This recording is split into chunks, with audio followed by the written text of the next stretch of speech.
Good evening. It is 5 o'clock on Tuesday, August 16th, and we are here for the budget workshop. We have a full dais, so I am somewhere. I have a calling this meeting to order. And council, it's a workshop, so I would encourage you to not talk at the same time because that's not only rude, but makes it hard on staff to be able to follow the conversation.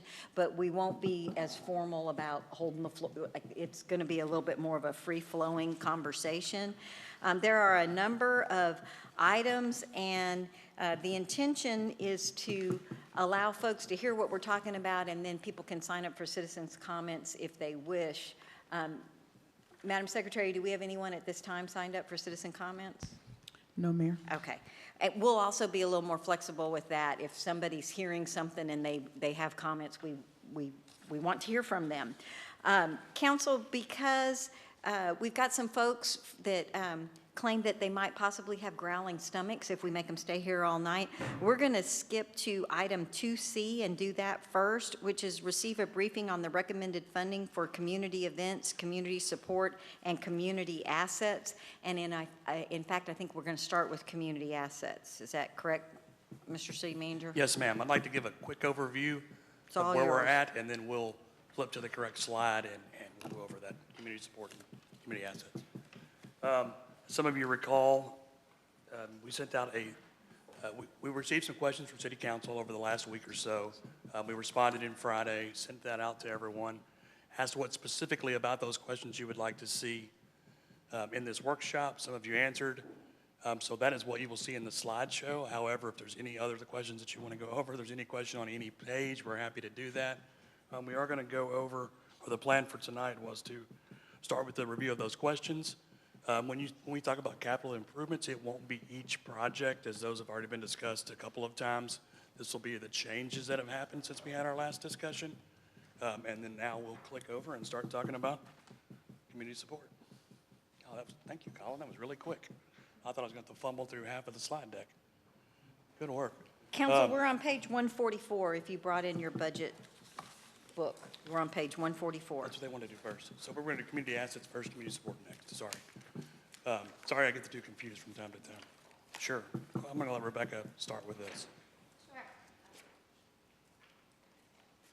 I mean, Ms. Gleason. He literally just showed me. You have to hold it for a minute. I'd have a green light. Colin's coming to rescue you. There you go. There you go. Perfect. So with our community asset funding, as mentioned in the questions, we did have some typos. So the goal was going back the last 3 fiscal years, going back to fiscal year 19, we wanted to give each organization the highest amount they had received in those 3 fiscal years. So if you'll see on the chart, that would mean the museum would receive $126,905. The visitor center would receive $68,338. The opera house would receive $126. The art center would receive $89,516. Again, that's the highest that they've received over the last 3 fiscal years. Wait, the art center, those numbers, that does add up. You have 89,516, but okay, you're doing it based on that. All right. So let me ask you this. Was the request from the Bastrop County Historical Society Museum 88,411, or are those numbers wrong too? The slide is correct. The book is wrong. Book is wrong. Gotcha. And do we have that printed out? Is it in this somewhere? What page is it in here? Page 9. Page 9 of your slide deck. They're not numbered. In the lower right-hand corner. Nope. Oh, inside the slide. Okay. All right. So everything, I'm just going to draw a big old X on the box on page 144 because it's just a mistake. Yes, ma'am. Okay. That's helpful. So they got essentially less than what they asked for, but the highest of the 2 previous fiscal years. 3 previous fiscal years, 2019, which is not on your chart, we included that year. Okay, yeah, I was saying, because we can't see what 1920 was, right? Can I ask a question? Absolutely. So, just out of curiosity, like the Historical Museum, was there something specific they were asking? You know, like I'm gonna repair a roof. At one time, a couple years ago, the Opera House asked for a bunch because they're doing a roof repair. Was there specific things that they put in? So some of the requests were tied to additional programming. Okay. So we can go through each request and figure out exactly what the additional funds we're going to use. If that would be helpful. That is highly obnoxious, whatever's going on there. In the years past, didn't we usually see their requests? Yeah. So why are we not seeing them this year? There was a decision made that we wouldn't be going through each of the assets requests in detail, that we would just be bringing the proposed amount, but we are happy to put that together. That was a decision on the staff end? Yes. Okay. If you don't mind emailing, I'd like to know what they were asking for. Sure, so know. we can prepare slides exactly as we did last year, You don't need and then slides. include the entire application. Okay, Tracy, I can't get to 38124.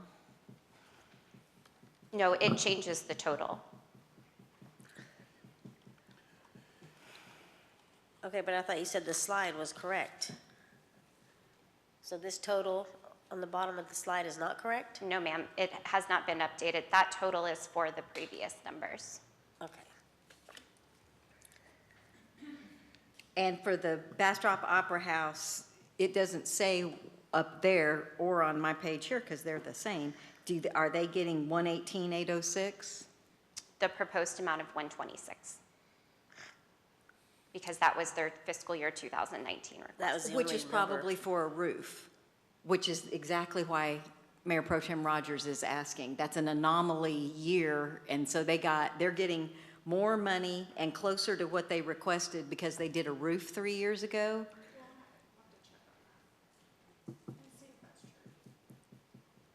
I think we're pretty sure that's why, because that was a big jump I wasn't sure how many years ago, number. but I remember one year it was really high because of that.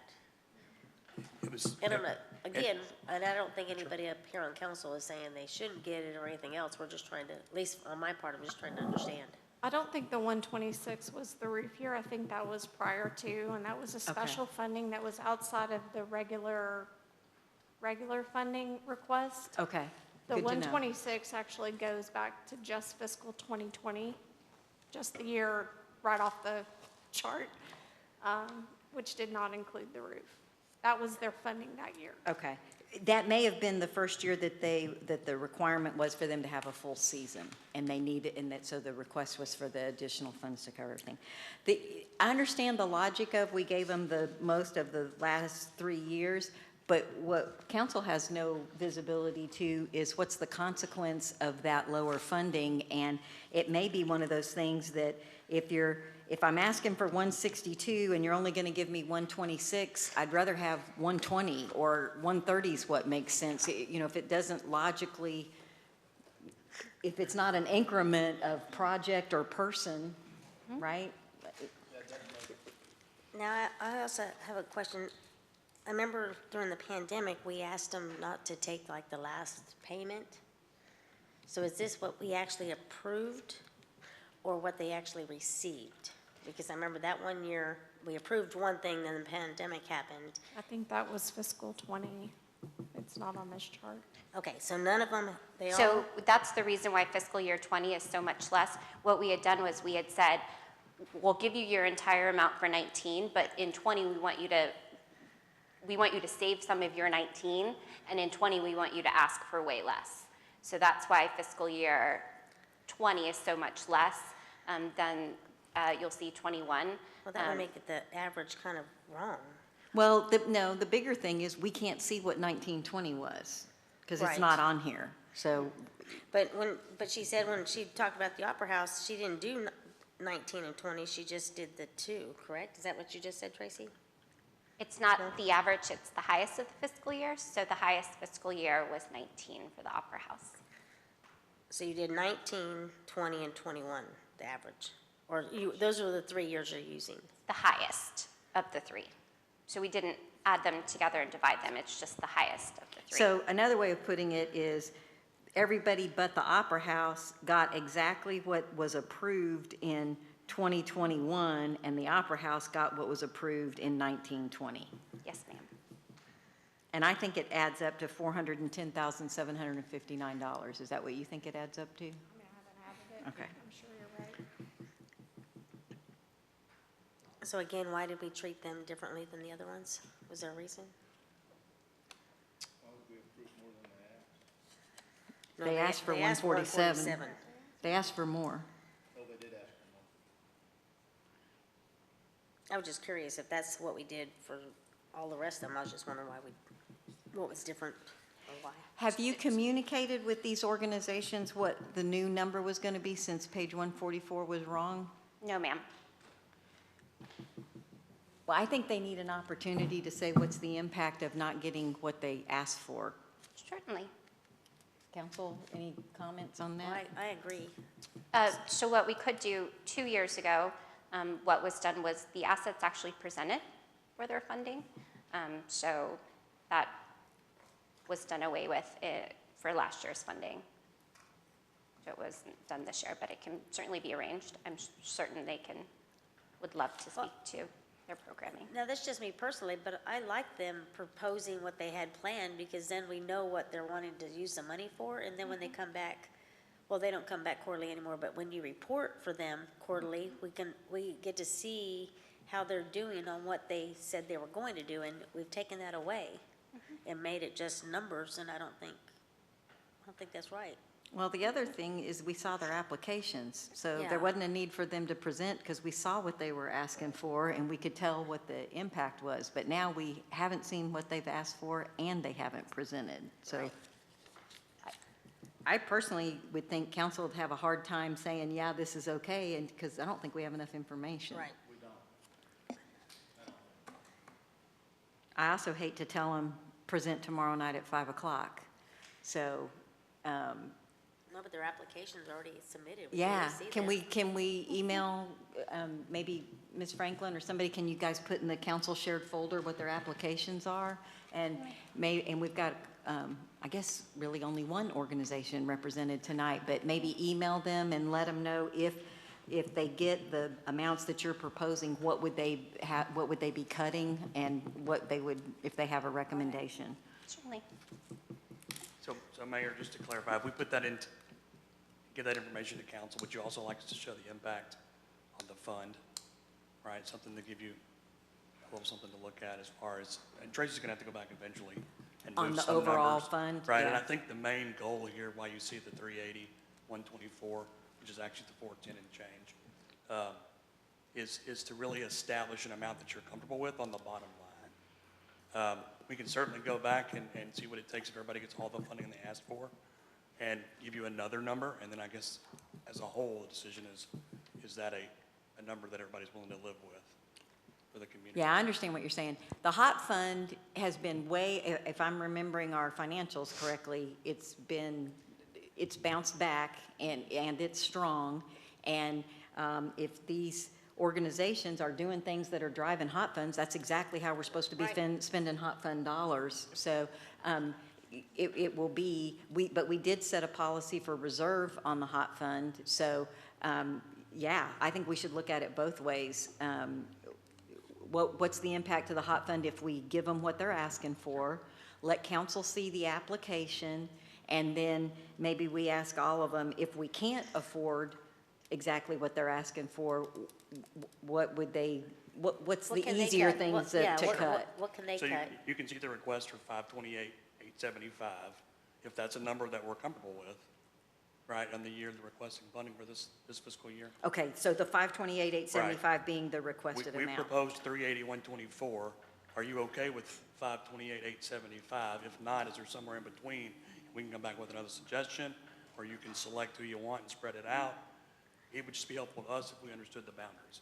Is it the Yep, I gotcha. 528 or is it the 380? Can we make our reserve at 528, 875? I don't know. Certainly check. Council, is there, if we can stay within all the guidelines, I think we're still back to, we don't have enough information to answer your Right. question.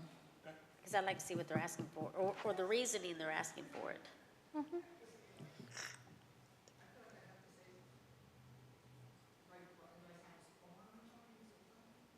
I can't hear what you're saying. Kay's wanting to make a statement. Can you whisper it to Rebecca so we can just kind of go through it that way? Because she may be like, here's what we need to do, and it'll make it really easy. You know, we do it on a music festival for 75,000, which is what we can do renovations of a whole year of programming. Is anyone opposed to spending more than $500,000 on community assets? big That's really the bottom line question. If you're going to say it doesn't matter what the programs are, that's too much, that would be helpful to them to know. I would be okay with it as long as we've got the backup that we're asking for. We know what we're getting for it. Reserve, and the hot funds are going crazy, you know, so, and I think majority of the reason the hot funds are going crazy is because we're putting on great things to bring them here. So they need to be rewarded so they can keep bringing. Right, and just conversations in the past have always been, what's the right amount, how much is too much? There's not a great scoring criteria. I think Ms. Gleason talked about earlier is, we just went back and picked the highest number that ever received, and it happens to be at the 410, which is under the 528, 875. And if we're comfortable somewhere in between, or at the 528, 875, then we would recommend funding them completely. We just want to. So, Councilmember Crouch, what are your thoughts? Well, I like the idea of seeing if they can come at 5 tomorrow and just give us a brief explanation as to why. Nobody's gonna be wanting to come at 5 o'clock tomorrow. They're going to send the application that they sent in, so you'll be able to Okay, read so that we'll all just day be able to have tomorrow. that- Yeah. Have that information. And we still have time to move this before the final budget Sure. paperwork, right? Cheryl, I just- Councilmember Lee? Thank you. I'm on. Why were we leaning more toward the 528, 875 instead of the 410, 759? Because they asked for 528, 875, and 410, 759 was just staff trying to come up with a lower in-between number. So is the consensus then to give all of them what they're requesting and stick with the 528? I guess that's what I'm trying to understand. Yeah, what I think we're saying is we want two things. We want to know, can we afford 528, 875 and still make the reserve? Because if we can't, that's kind of a different Right. discussion. We got to follow our own financial policies. And second, what are we getting for 528, 875? From all of them? From all of them, and we'll have a chance to review it. And then if there's any one item that people are like, that's a whole brand-new item, and I'm not interested in hot funds paying for 3 more people to do blah, blah, blah, or whatever, then at least we would know what we were cutting. Okay. And then cut in an increment that matches the programs they're asking Okay. for instead of a So random number. after we see the applications, we can judge each one instead of trying to judge just a total that they've come up with. Okay, At that least makes that's my sense. I understanding. think that's where we are. Does anybody else have a comment on that? Everybody okay? Does that make sense? Yes, we Ms. understand. Gleason, do you have anything you want to share with us now? Nothing to share. All right. Well, we're off to a great start. But that's good. We'll know. You'll run the numbers and we'll see what we can afford. Yeah, it looks like we'll be sitting at about 58%, and our policy is 50. So it sounds like first pass, but you're not swearing to it, or are you swearing to it? I'm not swearing it to anything. She's not swearing to anything. Looks like we can afford it, so now that would leave the question of, is council comfortable with how they would spend, they being all of those assets together, how they would spend $528,000? And soon after that, I would recommend for future years, maybe we develop a scoring criteria that makes this easier in the future. That's On what we lack. everybody. On everybody, right. But- That's what we lack, is a consistent scoring criteria. And again, staff just put a best effort together to say, here's what they've received, the maximum amount ever, and it's still under what they requested. Are you okay with that? So this is just, again, a good conversation. Happy to do whatever you like. Plus, I'd also like to maybe see, okay, these just throwing out numbers, that community assets get 30% of hot funds, or a percentage that we know to stay within. I think you that's know. exactly the But kind of he's stuff talking about a he's looking scoring for. on them, I'm just saying, I think that way He- we would They're know. looking for anything to help them know how to come up with a number. Establish an annual amount, and maybe that's a percentage of what it comes in, you may absolutely be And then we can correct. figure out where- Just that who- policy direction would be great. We have 400,000 and then we score who gets the most. But I do have I just want to make sure I understand the hot the hot funds itself. So what we're spending here is what we've already collected from like last year? Or what I'm asking is, okay, so let's say we put this in the budget and Lord forbid it doesn't happen again, but we have pandemic and then the hot funds go down. So these funds we already have set aside from this year, or those No, are what it's you're still projecting? it's still based on Projections. projection of revenue next Okay, year. But we have reserve. Right, but We I just do. want, that way in case like halfway through, we can ask them again, wait, hold it, the bottom fell out, you're gonna have to do things. Okay, I just wanna make sure I understood. Thank you. Yeah, if there is another whatever, we'll have to regroup. Okay, I just wanna make sure they know that if something Yep. happens. Okay, that's all. And then the other thing that's different is, my memory is Bastrop Opera House, most of them get their funding quarterly, and Bastrop Opera House gets their funding at once at the beginning because they have to reserve scripts and pay for things, or they can't do a year's worth of shows. So that needs to either be okay, you know, that's treating them a little bit different, but they're different assets and they have different pulls. And if we gave them all their money and then we can't give them something we don't have yet. So should that be like a policy so everybody can request it? Let's say the Historical Society requested it all up front. Maybe we should have some criteria. To be able to get it all up front, you have to match these things. You have to prove the costing and Right. justify it or whatever. I think But that's that kind way, of what we've been doing. we can cover ourselves on why we allow one person and not the other one. Yeah. Okay.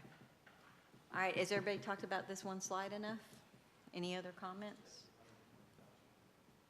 Okey dokey. Let's see, let me go back to my agenda. Community events.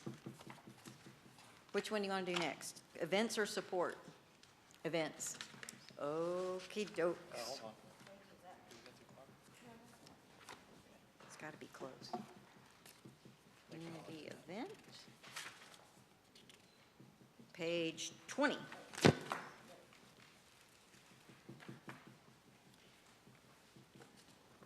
Is this the part where you're saying to us, what's your question?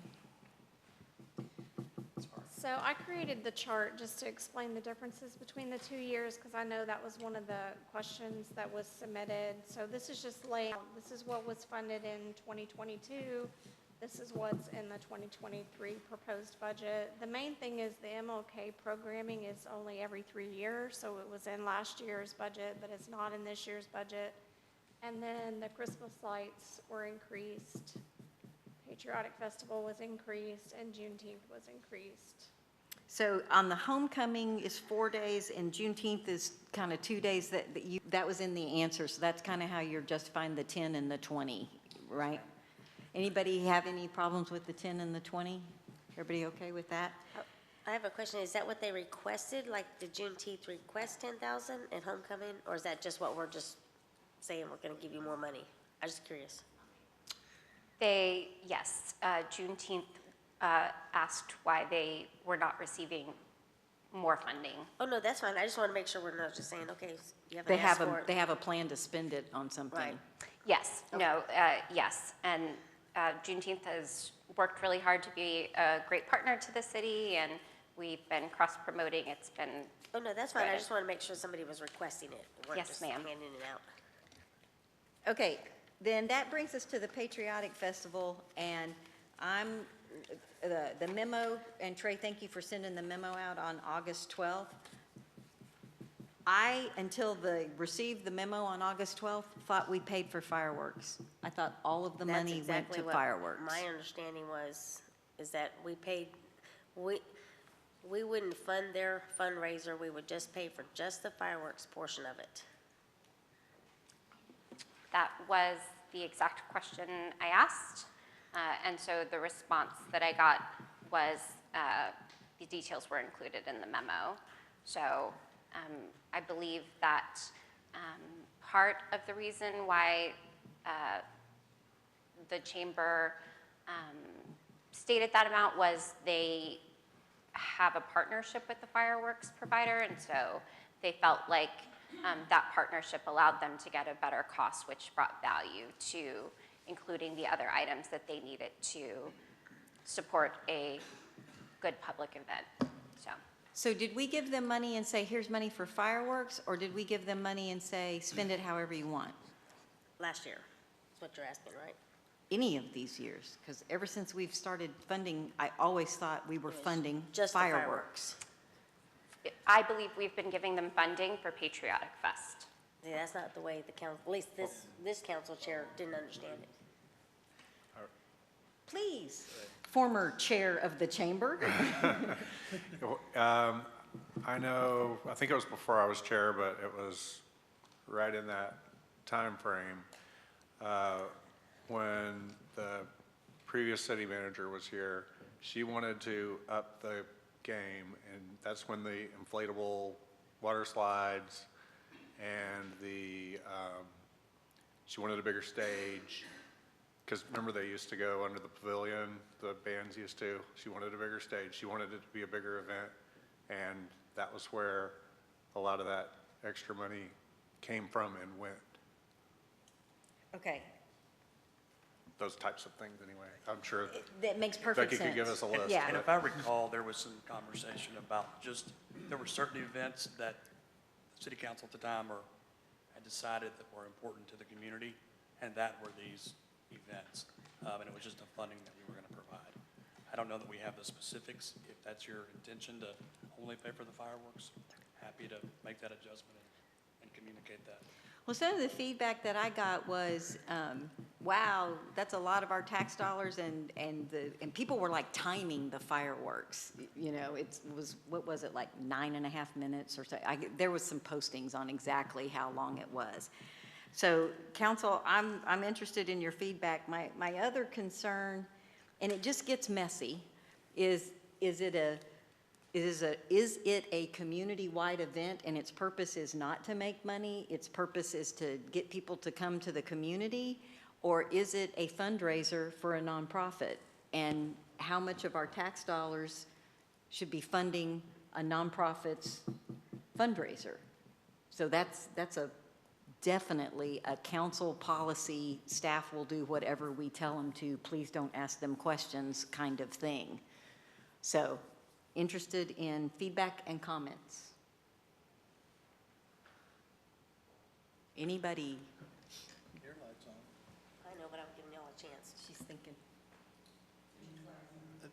So what I'm understanding is, we give them a lump sum of money and they spend it on the Patriotic Festival, right? And not specifically on fireworks. So there should be a budget reconciliation though, right? Should we request that? So we can gauge how much money to give them each year? Well, what do you want to spend money on? Because that's the only way, they can't do that unless we say, we think we should spend money on fireworks, porta potties, and a stage, or whatever. The explanations on the second page of the memo that says it was spent on fireworks with the remaining going towards the cost of the stage, shuttle buses, porta potties, professional generators, construction fencing for safety, handicap transportation, and on-site medical services. Is that how, is council okay with tax dollars being spent on all of that?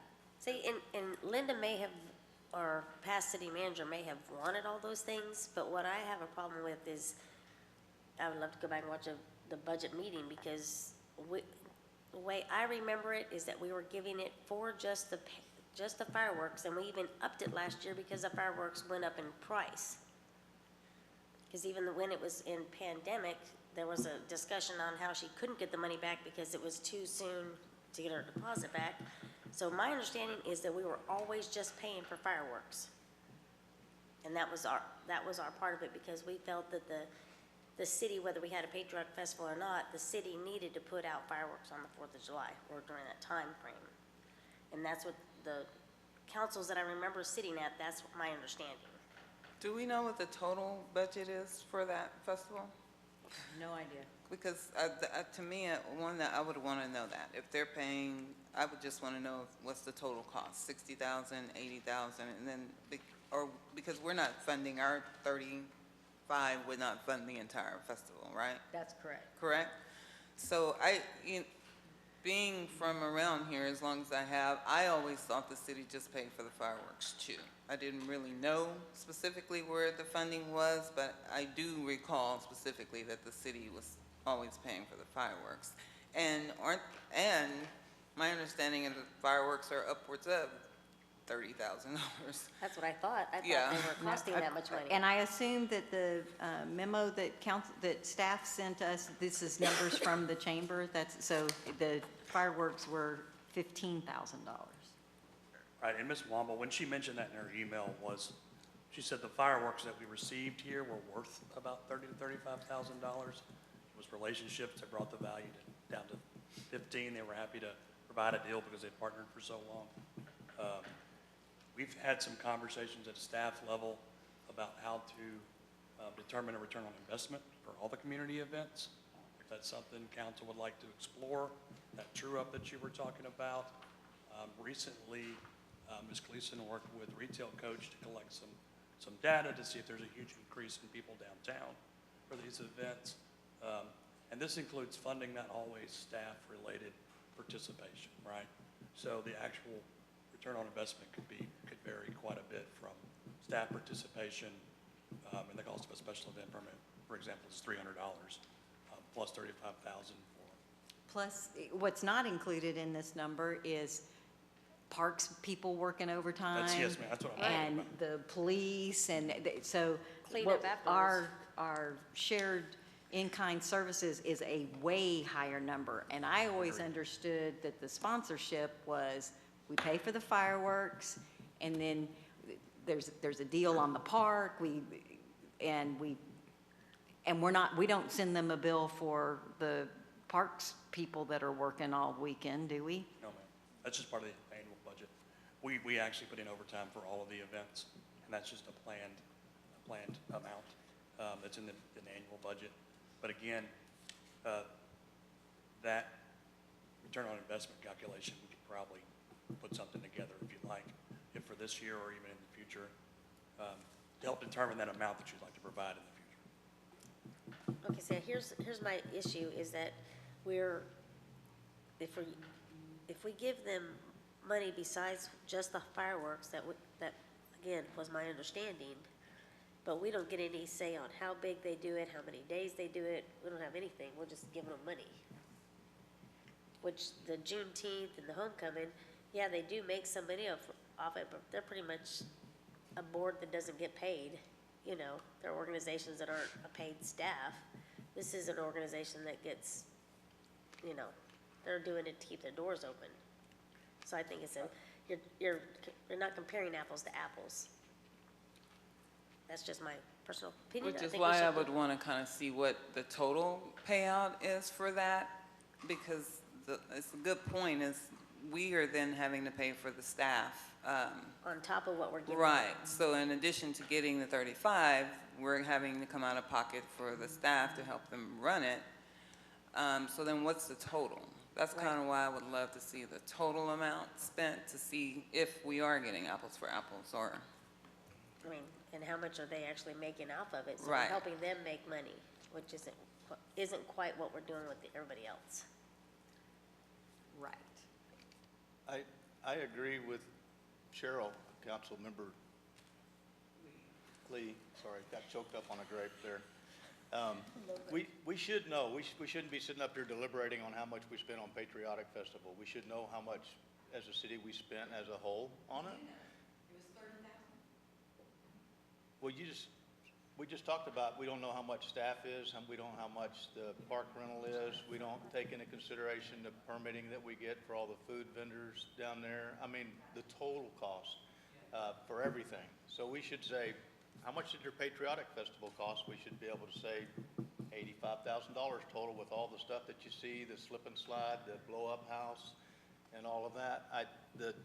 There's a ton of volunteers that go down there for this event, and you can't put a price on that. You can, say, here's all the volunteers, if we'd have been paying them minimum wage, here's the dollar amount that would have cost us. We saved that by having volunteers, but we should have an accounting of what it cost and what the fireworks cost. We shouldn't be up here saying, I thought we were just paying for fireworks.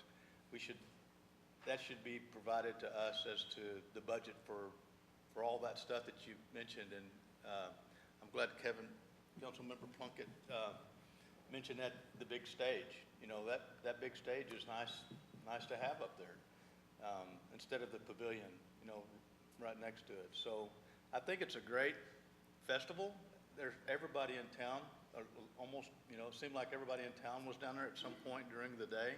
It's, people come from all over, Elgin, Smithville, Page. I've met people from all over this area. They come and they mentioned, the people I talked to mentioned that they come for the fireworks at the end.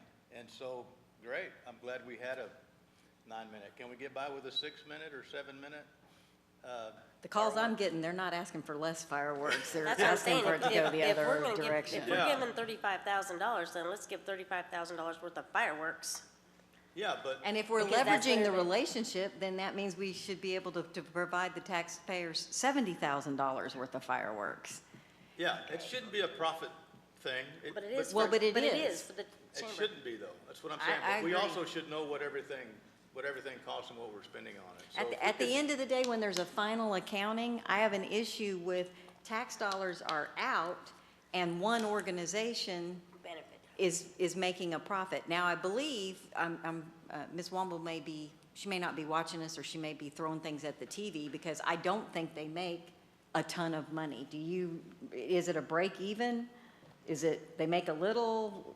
Oh, I mean, with sponsorships and stuff, I think they do okay. It is a huge effort for them to put it on, I know that. And it's a huge effort for it's- the city as well. I understand, yeah. But it shuts them down for, the better part of, 2 or 3 weeks. And they're planning for next year's, already. I know that.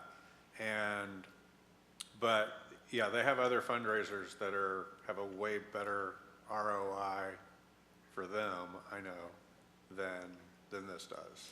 Well, so maybe if it's not approached as a fundraiser and it's approached as a community event, then, maybe there's some ways to save some money. And at the end of the day, the city's spending hot funds because we're bringing 4,000 people to town.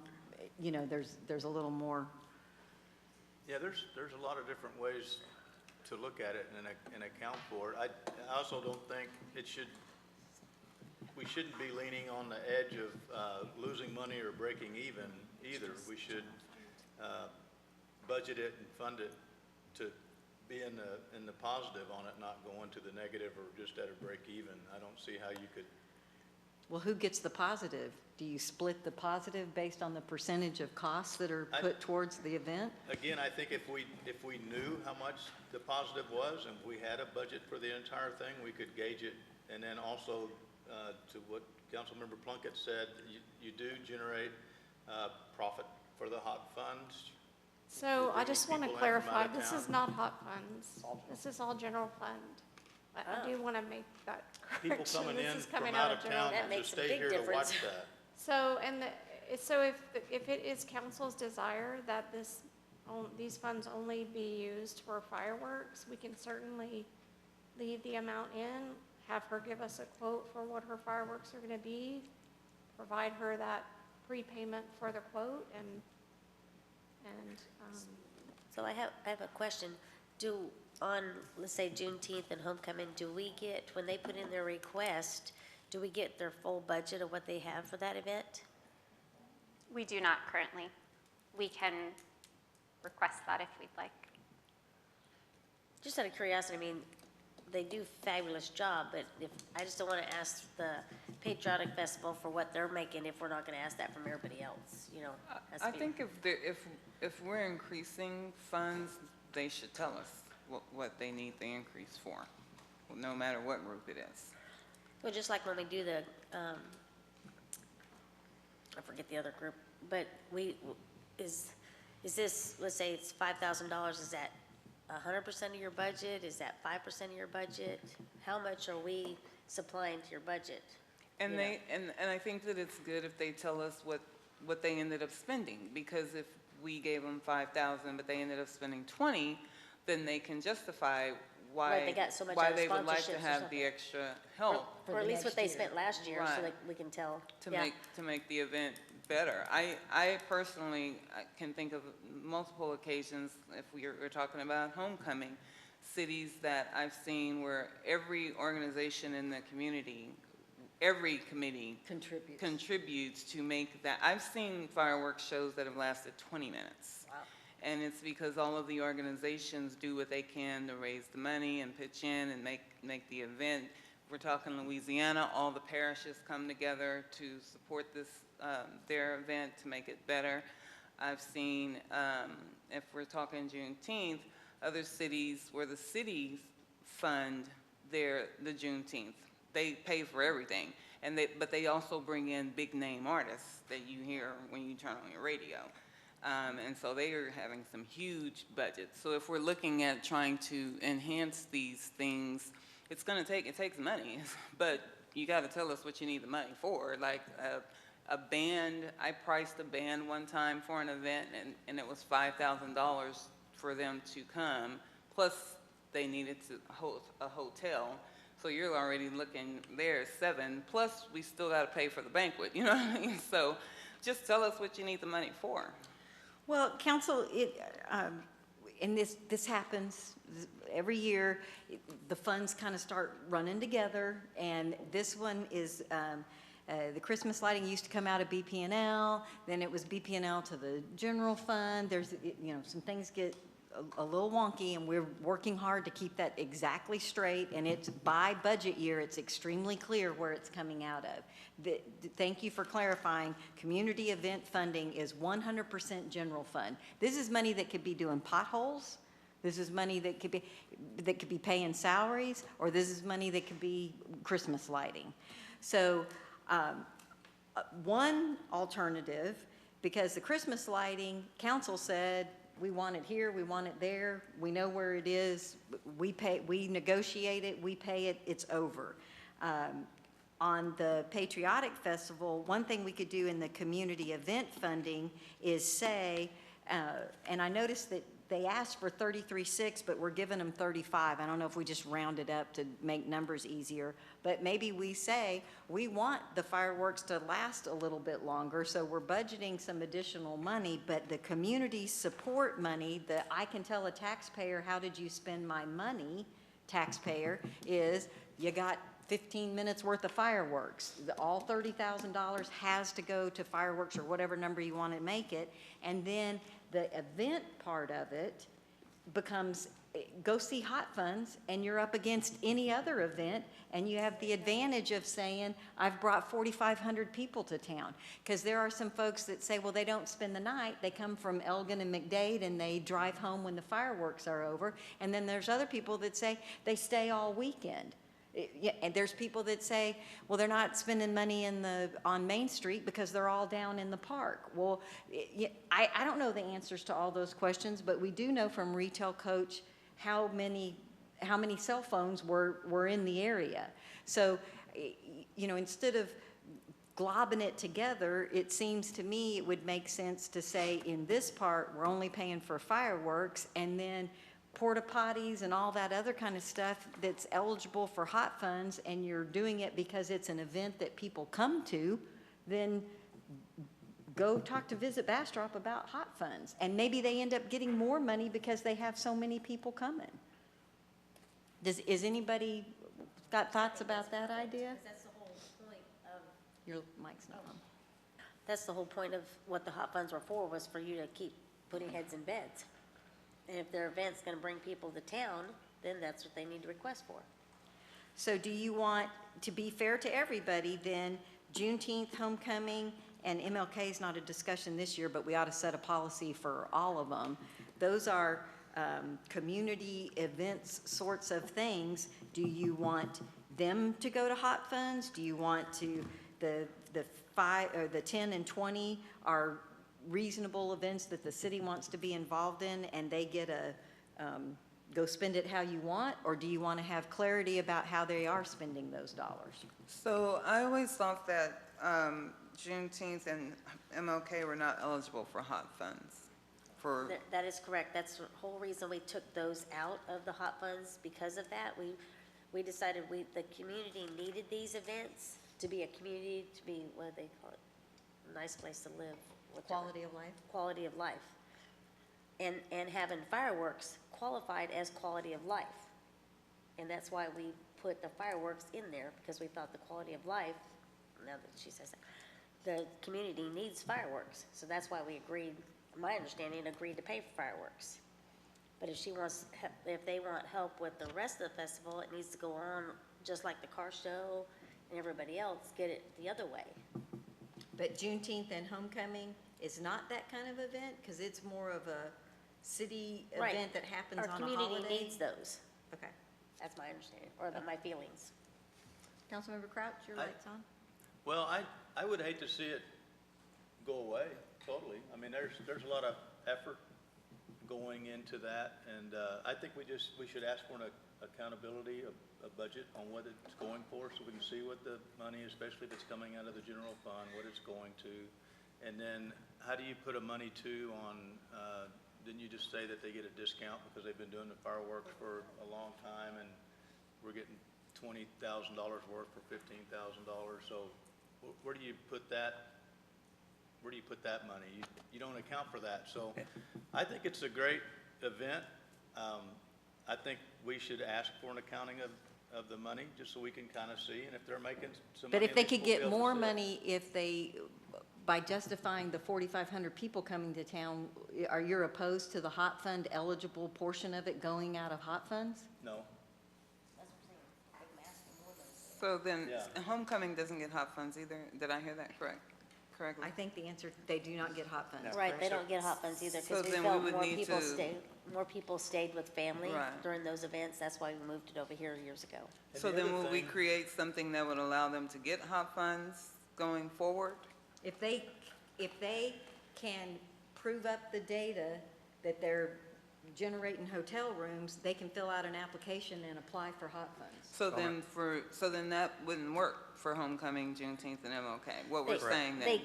They can still, even though they get this money from us, they can still apply to visit Bastrop for hot fund money. They could still, has that always been the case? Could they always still apply? They've always had the ability to apply. They've always struggled with justifying hot The funds. numbers. And that's why it's over here in general fund. So again, all of the events that you see on the screen here were part of a community value, if you will. Right, this is That's why it's called community the event. community events that everyone's decided they want to have. It's good for the community, it builds community. That is why they're funded.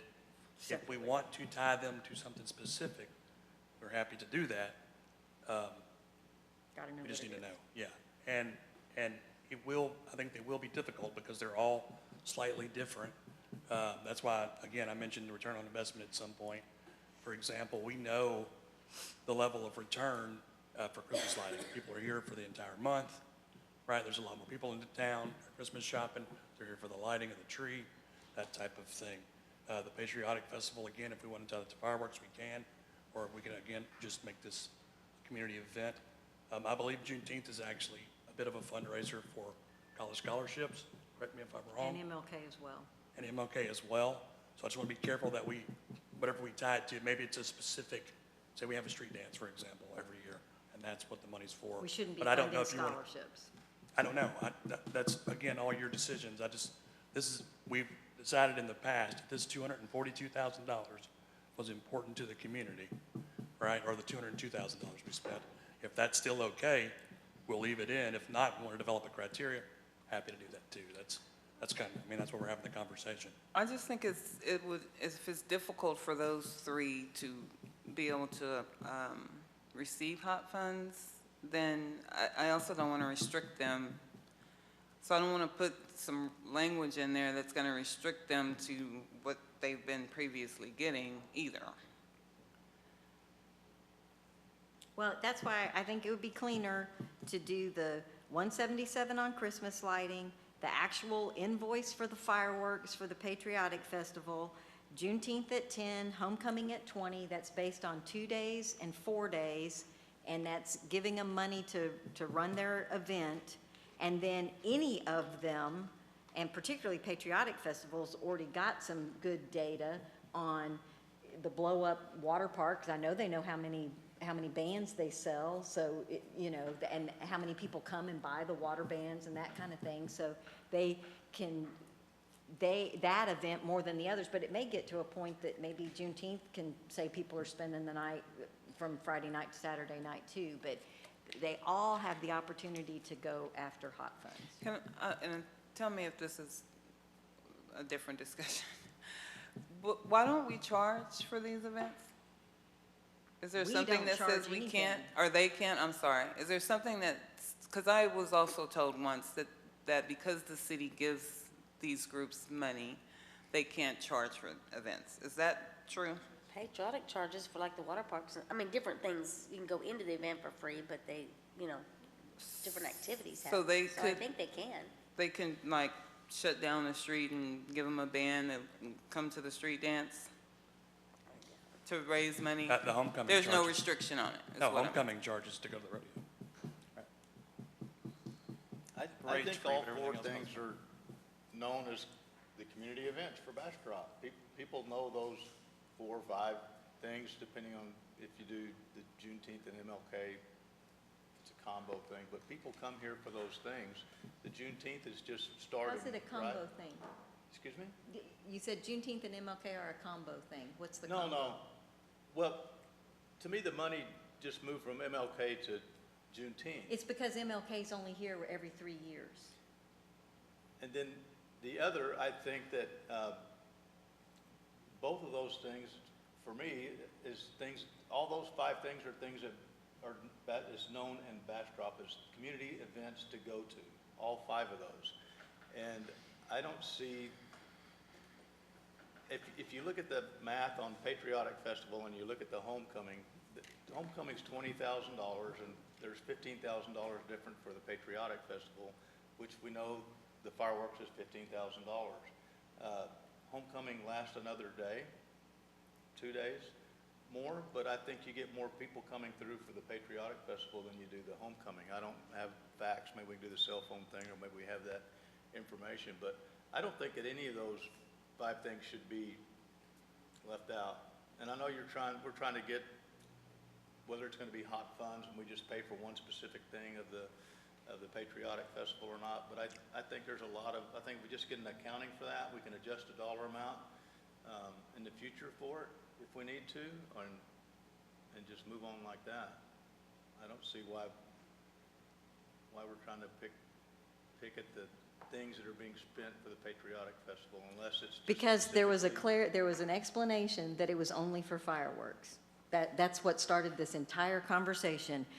When we got the email on August 12th, and it sounds like when the question was asked and you asked how was the money spent, was the first time we found out it wasn't being spent on fireworks. That's why we're having the conversation. We should just ask for a budget on whether money goes in. Or just say we'll contribute to the fireworks. We're willing to pay for all of the fireworks, not just Yeah. contribute it, but, That's our contribution, the fireworks. so, And the people and all the other stuff. Yes. So before we move on, I just want to clarify, I'm not changing any numbers, but I will make a note that the Patriotic Festival is for fireworks. And so we'll only pay out $35,000 to the Patriotic Festival if she brings a quote that the fireworks are going to be $35,000. I agree. Okay. And I'm not they gonna need to be change the longer, numbers. right? It's not, we're not I gonna would do hope the, so. yeah, we're not gonna do the, I got an invoice for 35, right? We're not, and I know she wouldn't do that anyway. But the other part of that is, unlike the other events, for all the reasons that we've talked about, it is highly prone for hot funds eligibility. And she may end up getting even way more money out of hot funds with the justification of the people and how, and she can prove how many hours they're here and then make decisions on, you know, I would assume the water slides and stuff are making good money. You pay for the water slide, you're selling armbands. You either broke even, or you made money, or you lost money, but that stands on its own. I agree. I think that it's a fabulous event, so I think it would rank real high in when they're judging those events for the hot funds, because it does bring tons of people, so that she should be able to make a lot more than what she's asking for there. And then there's some consistent criteria, and we're not, like we were saying, the car show, that's a ton of people on Main Street, so kind of puts those things together. And just so that we're all clear, MLK is only in Bastrop every third year, and I will tell you, because I made the phone calls, no, the other two cities do not budget anywhere near $10,000 at all. In fact, most of them work with somebody to get the sausage wraps donated, and the school district gives them the auditorium. So I think we should, when it's our turn to host again, we ought to be real clear about money and how we're spending it. And in fiscal year '22, it was and I apologize, it was either 30th or 35th. It was a big special year, which was why it got extra money. But, and in fact, I had calls from the other two cities that were like, man, don't put that kind of pressure on us. We can't afford that. And the whole point was that it traveled around Bastrop County. So just FYI for in 2 more years when you guys are budgeting for it again. And technically, because Jimmy had mentioned that Juneteenth was just starting, Juneteenth has been going on, and they've gotten 5,000 for as long as I can remember. So this is, yeah. So an increase in this is probably well deserved at this point. Well, plus, I think the event has increased through the years. It's gotten bigger. Yeah. Okay, did staff get what you want? We're never done until Tracy says we're done. Are we done? I have one more question, if you don't Okay. mind. Just for clarity, for the public that might be watching, the Christmas lights, what are we getting extra for the bigger budget? Just so the public hears what all we're getting for that bigger budget. Sure. So for next year, we are increasing lighting that you'll see in Fisherman's Park. So when you come down through the park entrance, you'll now see things on the right side as well. We're going to be lighting those oak trees, live oak trees, along Willow Street. We're also, it's going to be themed next year with additional lighting along the Riverwalk. So it's going to be a Candyland gingerbread theme. We are adding wreaths along Chestnut to help connect more of the 62 city blocks of downtown. And we are adding lighting to our 2 gateways that will be snowflake themed. Lighted reefs, right, like on the poles? They will not light. Our poles on Chestnut don't have the lights at the top like our poles on Main Street do, where we can plug into them. So the wreaths will unfortunately not be lit. Okay. But each entryway will be lit. Each entryway will Yes. be lit on Chestnut. So you'll still draw people in from 71, but there's no outlets. The gateways right. do have At each end of electricity. Chestnut, those So- gateways is. Are what those we're light referring poles lit at the bottom? Like the ones on Main Street? It used to have plugs at the bottom. So I was told the lights on Chestnut do not have plugs. At They- all, one or top or bottom? Okay, Correct. just curious. Does anybody have heartburn with spending $177,000 on Christmas lighting? All right, yay, another page done. That brings us to, I think on this line item, it brings us to community support. So we turn that, did you guys get the file? So Councilmember Kirkland or Mayor Pro Yeah, Tem Rogers? if I can summarize real quick, could you go back? Oh, yeah, please. So just what is in the budget, in your proposed budget, is the $132,000 for the organizational funding. This is the same amount that was placed in fiscal '22's budget. And also an increase in the PHI medical contract to $32,550.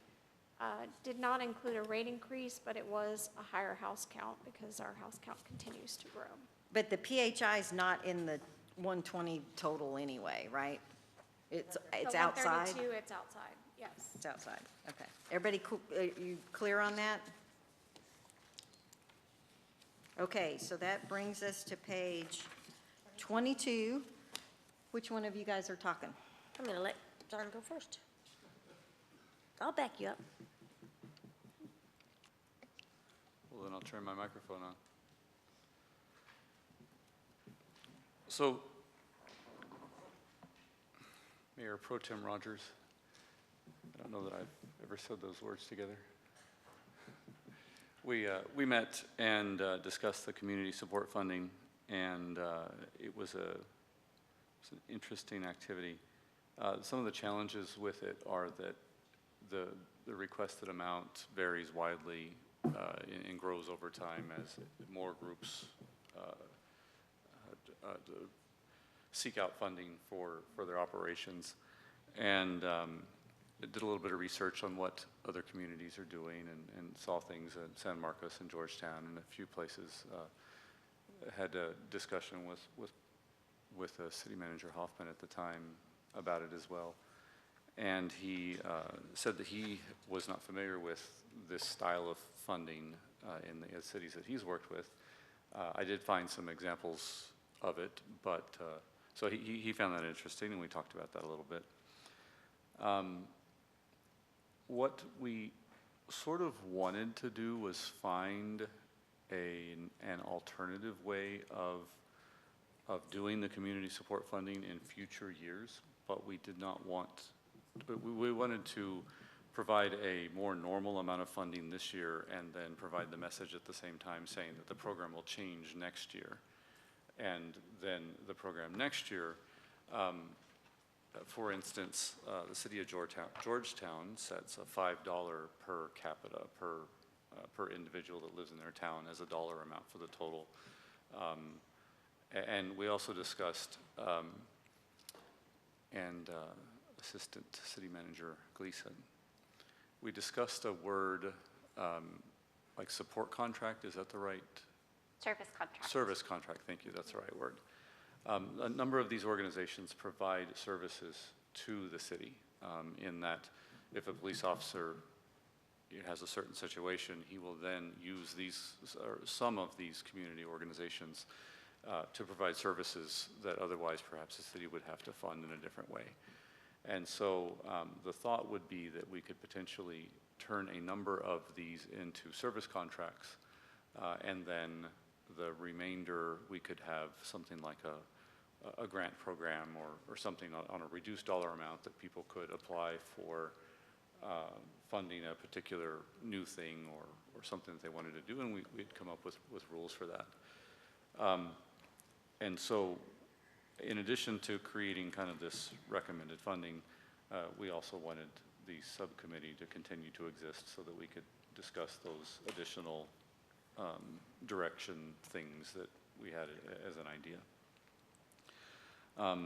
On the numbers here on the table, and would you like for me to go over them? Would you like to ask questions? Would you? Yeah, why don't you just go down through them? Okay, certainly. So we have the Austin Habitat for Humanity recommended funding level of $2,000, the Bastrop County Child Welfare Board of $2,000, the Bastrop County Emergency Food Councilmember Kirkland, like on the Yes, ma'am. first, the 50, approved of 12, requested 15, going down to 2. Yes. What's the logic behind that? The logic, so I pulled the 2020 IRS 990N numbers for all of the nonprofit organizations. And the 2020 one was just because that was the most recent year that had all of that data available for all of them. And the Habitat for Humanity was something like, I think like $8.7 million in the total size of that organization. And then the number of individuals that they serve in the city tends to be like, fits on one hand versus the others, which will serve, thousands of unique instances. So it was based around the idea that How many citizens it was actually serving. Say that again? It was based around how many citizens actually were getting served. Right. So did you give a $500 per citizen or something like that kind of thing? Not exactly. It was. Because the one thing about their money is the 12,000 is all spent in Bastrop. That's that's the commitment that they made. So so every one of those dollars is going towards a person who lives not only in Bastrop, lives inside the city limits of Bastrop. And it's the types of things that they do are like ramps, so somebody can get in their house. It's the idea of being able to keep them in the house so that they're not in a nursing home and lose their house kind of thing. And the only reason that I'm bringing it up is I'm not sure if they can do even one project for 2,000. So if we're going to cut them that low, then we can just make it be zero and people can apply because they're kind of over the whole area. But I just wanted to make sure we had clarity around, this is not $12,000 that goes into their big lump sum, and then there's a percentage that comes out. Every one of those dollars has had to be spent inside the city limits. And I didn't know if y'all understood that or not. Can I ask a quick question? So the recommendations, are these your recommendations? Yeah, it's from the subcommittee. Oh, okay. Yeah, we had that information Okay. in the packets, and it was based around the number of projects that get completed is in the, single handful range, 2 to 4 in a year. And so the number of individuals that were assisted with those dollars, wasn't a huge number. So did but you with come a up huge with dollar a, amount. with a rate per person and you used it across the board, or did you just decide 2,000 was the lowest that you would go for an organization? Well, it was, 2,000 for the organization that was going to be funded. Okay, Yeah. Okay, sorry. And you're asking questions that were more along the lines of, while going through this and doing it, what thoughts occurred to me, while doing it, and it was like that, yeah. Okay. The Bastrop County Child Welfare Board recommendation of 2,000, and this is their requested number as well, so this was, the Bastrop County Emergency Food Pantry at 33,500. The Bastrop County First Responders at 17,500. The Bastrop County Long-Term Support Team at 2,000. The Bastrop County So Women's... why was that one reduced? When we looked at the packet, it was a combination of things. One was the focus seems to be more on the county than on the city. And then the second thing is the money was going to be spent for operational expenses like salaries and office overhead, I think was the nature of that discussion. And this one seemed, like I said, that it was focused on the county rather than the city in its organizational focus. Just depends, it's hard to know where the emergencies are going to happen, right? It's true. So that's the hotline. When there's Storm Uri, when there's a fire, when there's an evacuation, that's the very first thing they do is stand up the hotline. So for me, that's like literally a service that's provided to the city that if they weren't doing, we would be having to do. Am I stating that correctly, City Manager? Sure, yeah. If you'll recall, during COVID, when it first happened, they staffed at the library and the call center for 3 months. Yeah, okay. During Uri, they also organized when we lost water in one of our zones, they organized the water pickup and drop off for our citizens. Just another note on that particular one. Sorry, John. Go ahead. They also got a lot of funding from different places where a lot of the other ones don't. Okay. And they had a lot of grants and other things, so we just thought we should spend them. That was just one of the things we thought about, is where Okay. all the other resources they had to get money. Okay. The Bastrop County Women's Shelter Family Crisis Center at $10,000. Bastrop Prayer and Healing Room at $0. The Bastrop Pregnancy Resource Center at $10,000. The Children's Advocacy Center of Bastrop County at $15,000. The Combined Community Action at $10,000. The CASA Court Appointed Special Advocate of Bastrop County at $8,000. Feed the Need did not ask for any funding this year. In the Streets Hands Up High Ministry at $10,000. So the pregnancy center, the CAC, CCA and CASA, they all have Cs in them, though, all the kiddos.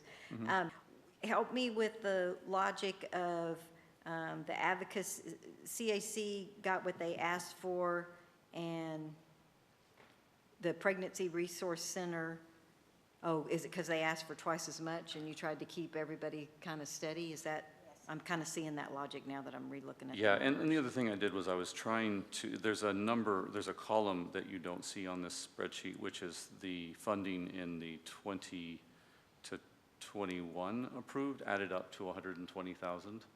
And so instead of just having the thing continue to grow, yes, exactly, I wanted to constrain the overall spending. So then if I have an amount like 120,000 that we pick as the amount, so then it was about how do I fit all of these organizations into that. And So the 120 came because that was the 2021 number. and the number for the several years prior to that as Yeah, well. it had been the same for quite a while. Right, We were so, trying to, so last year it grew, and then this year the requested was the highest ever, and it was sort of like a, Yeah, you know, given that I'm looking at constraining this in next year as well through the ongoing discussion,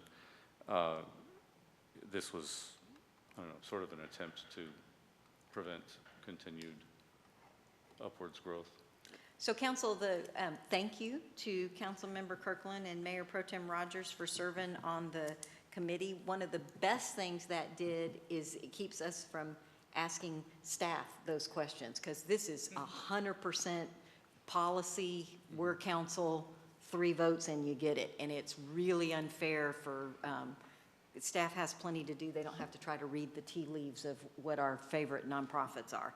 So, council, let's give the subcommittee some feedback, and I would start with, does everybody feel like 120 is too low, too high, about right? Because if we can kind of agree on the total, then we can work backwards of if we need to take any of these numbers up or down. Just a quick reminder, that's what Ms. Walter mentioned earlier, there's actually 132,000 in the budget. Thank So you. that would meet what Thank happened you, in great question. 22. I personally think we should, my personal opinion is the PHI insurance, we absolutely should do. Is anybody opposed to that? That's the 32,550, and that is the, if you live in the city of Bastrop and you get air flighted, it's insurance that covers you as a resident of the city of Bastrop, period, paragraph. Is that a different topic than this, or are we It combining? comes out, she's wanting us to not say it's 120, because when you see it in the budget, it'll be 120 plus 32,550. So I'm saying, It's okay, 132 plus the 32,550, they're completely separate. 130, The 32,550 is in addition to the 132. What's in the budget right now is the 164.3. 160, so. right, but your 132 is what you guys had in the budget for the community support. What the mayor's trying to Correct. tell us, it would be whatever we're decide on community support plus the 3250, right? yes. So 32,550, because what you're saying is we'd have to cut even the 120 to get to the 130 number that you have in the budget? No, the overall amount that's established for community support is 164,550. 32,550 of that is going to PHI off the top. That Gotcha. leaves the remaining 132, and if you want to change the number to 120, that's the range that you have, is the 12,000. Gotcha. Okay, all right, now I So, understand. okay, so let's start with the 32,550. Does anybody have heartburn with the 32,550 for PHI? Everybody okay? All right, so that's definitely in there. Then currently how the budget sits, that would leave 132, of which the committees come back with 120. She'll update the numbers and make them whatever we want. So now if we're agreeing that PHI absolutely is covered, she knows what 32,550 of it is. And now the conversation is, do you want 120, 132, 100? Let's do some feedback on the total number, and then we can see if anything needs to be adjusted above that. Does anybody have heartburn with 120? I don't know that I have heartburn with it. I think it's too low. I think that some of the items that were reduced drastically should not have been. Austin Habitat for Humanity being one, and the long-term recovery team being the other. And then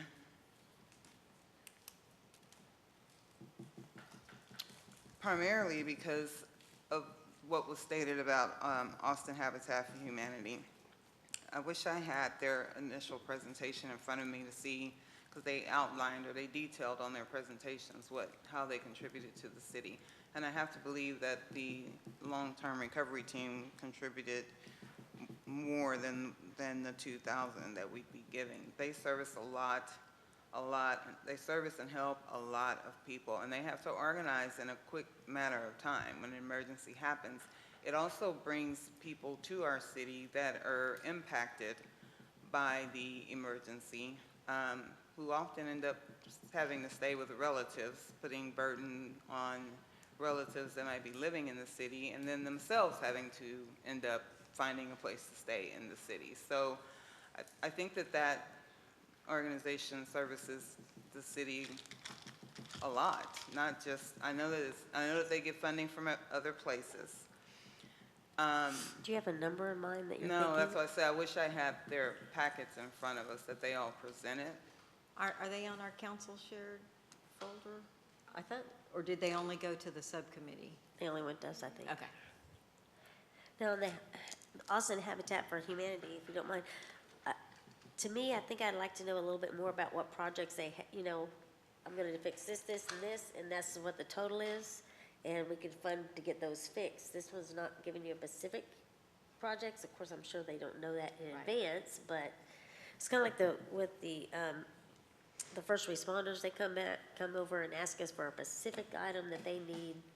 It's not within their budget. They're asking what, Yeah, for it's radios like or trays. AEDs or whatever it is. Or It's they need a very- truck.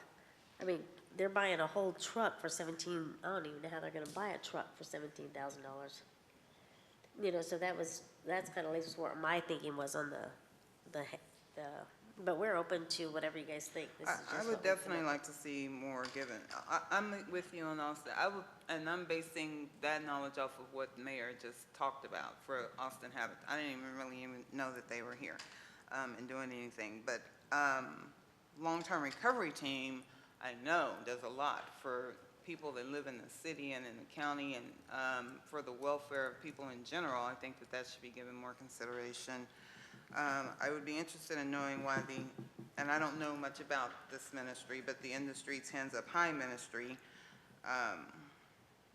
That was one that the city manager had said that lots of times when the officers are dealing with somebody in need, they'll actually be able to take them there. So that was one of the things that we think of next year, of moving them from this to more of a service, because they actually do the service for us and take them out of here, because they actually give us somewhere to take people when they have an issue. That was one of the reasons it stayed in there. So they got a little bump, right?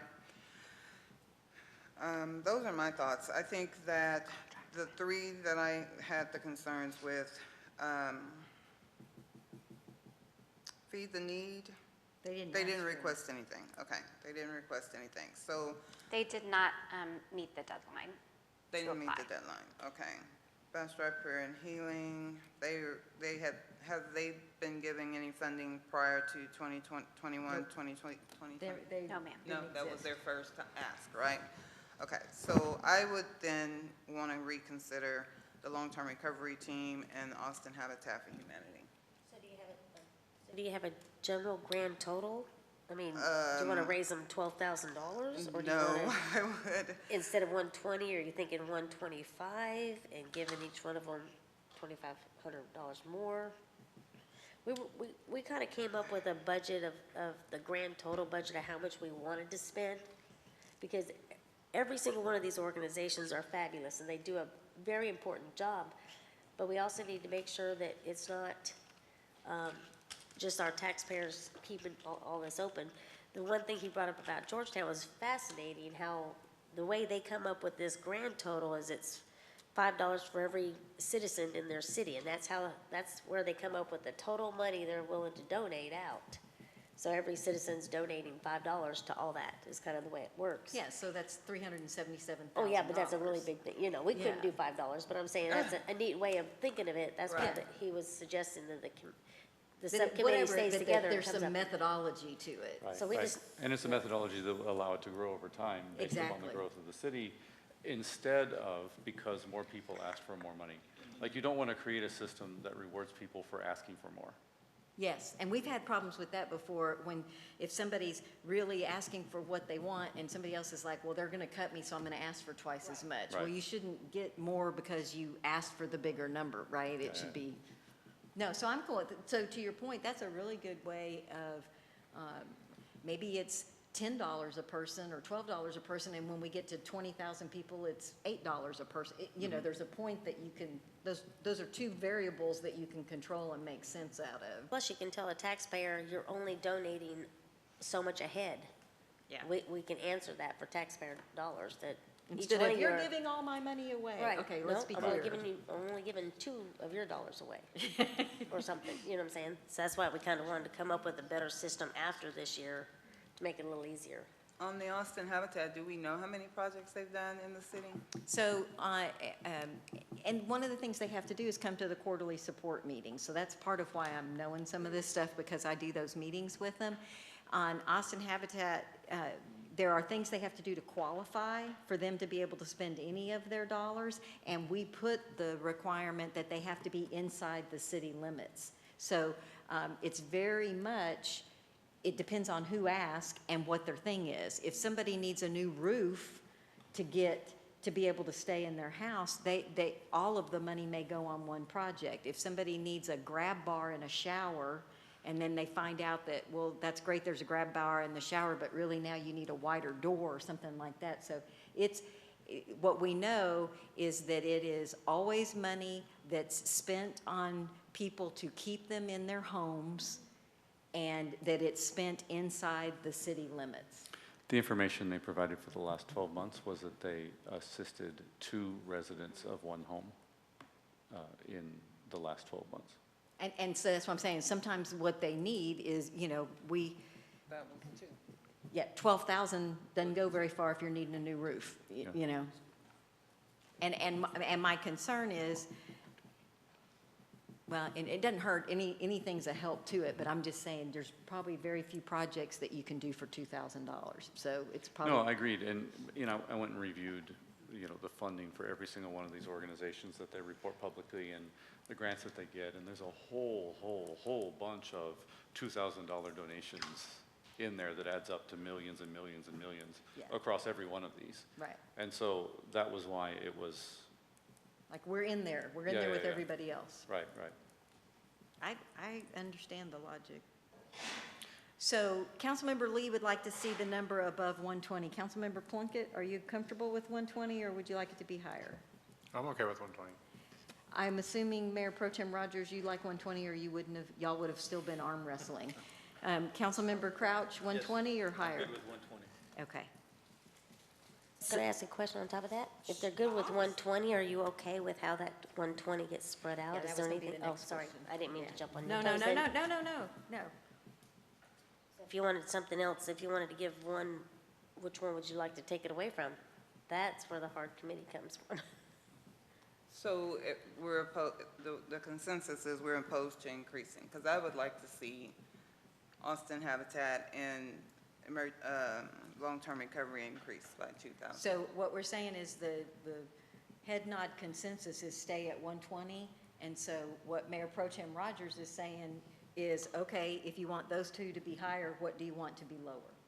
Because we've got to keep the total the same at 120. Are we opposed to going above 120?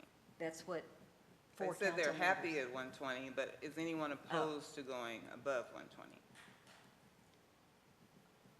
I understand the words you're saying are different, but I thought that was Right. the question I asked. Are you opposed to going above 120? You want it to be 120? I think 120 based on, Well- because these two have done a ton of research, right?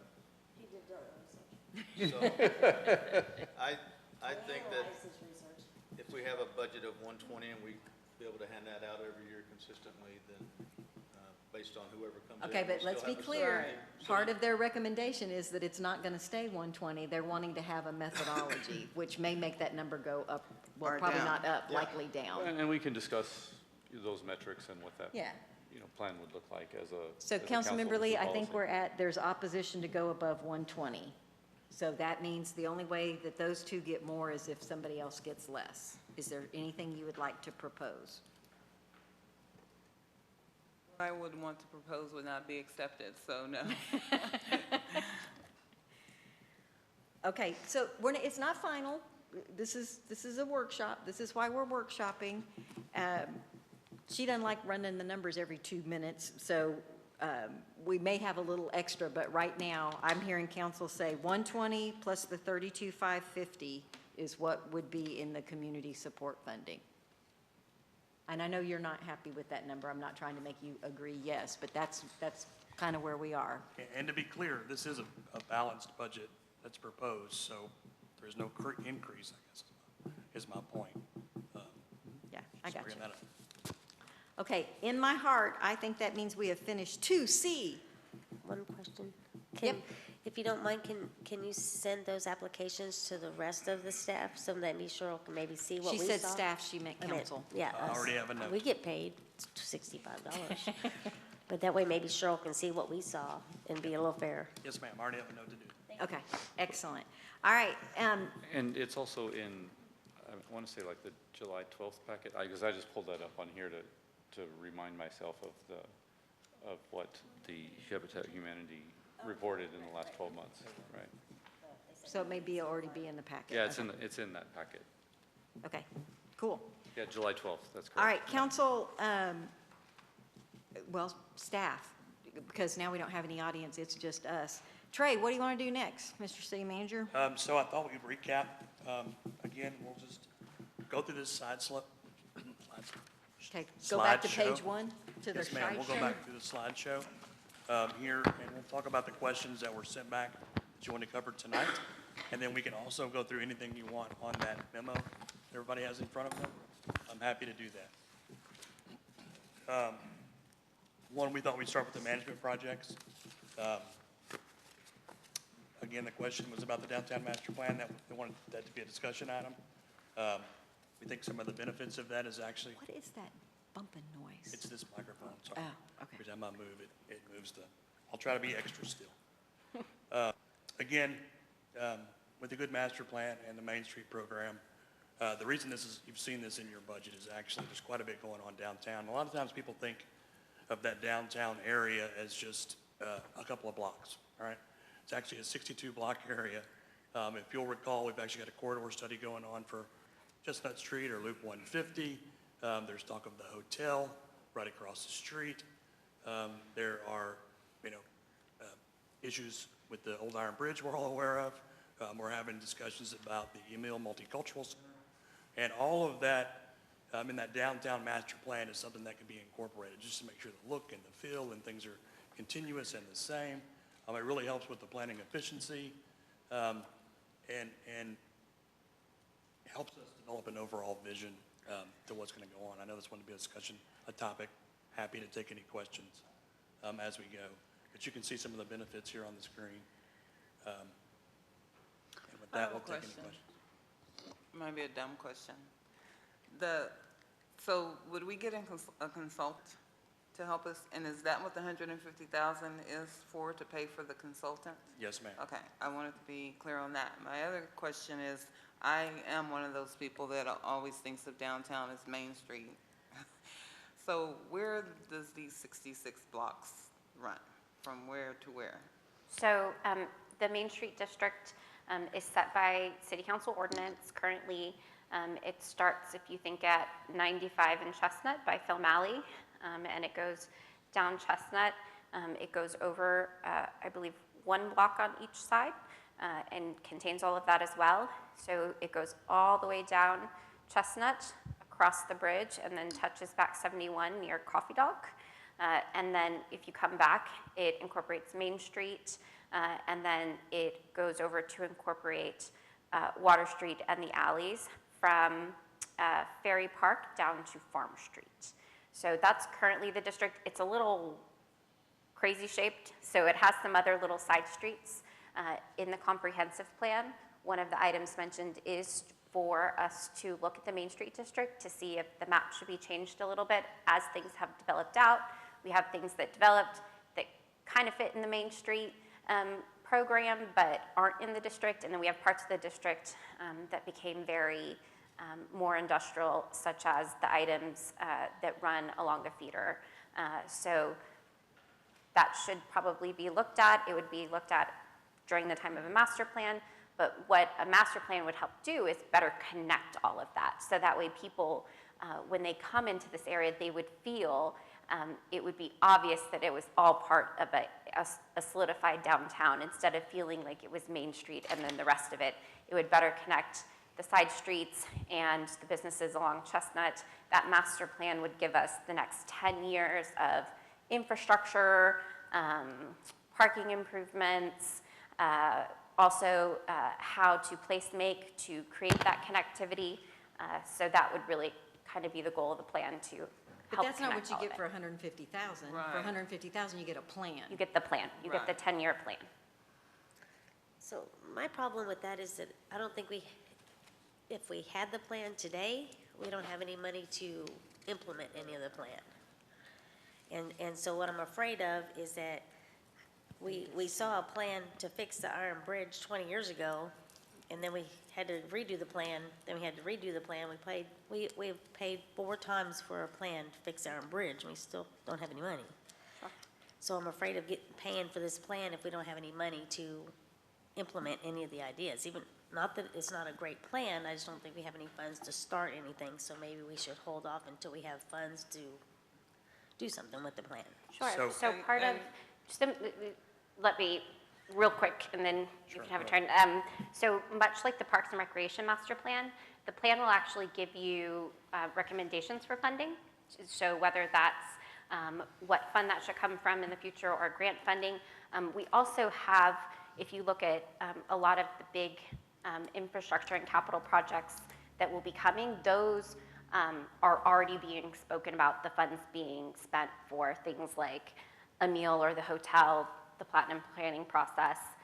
We're looking at perhaps doing a bond election for roads that would be included in the district. So we're already talking about spending some money for things that would be included in the plan, but you're right, there may be things on top of that that would be dreams or wishes that the plan would give us recommendations to fund, but that we would have to go out and attempt to secure grants or. One more question. Was the sidewalks part of some type of study or plan, or was that just a decision that was made by city council to redo the sidewalks? I couldn't remember.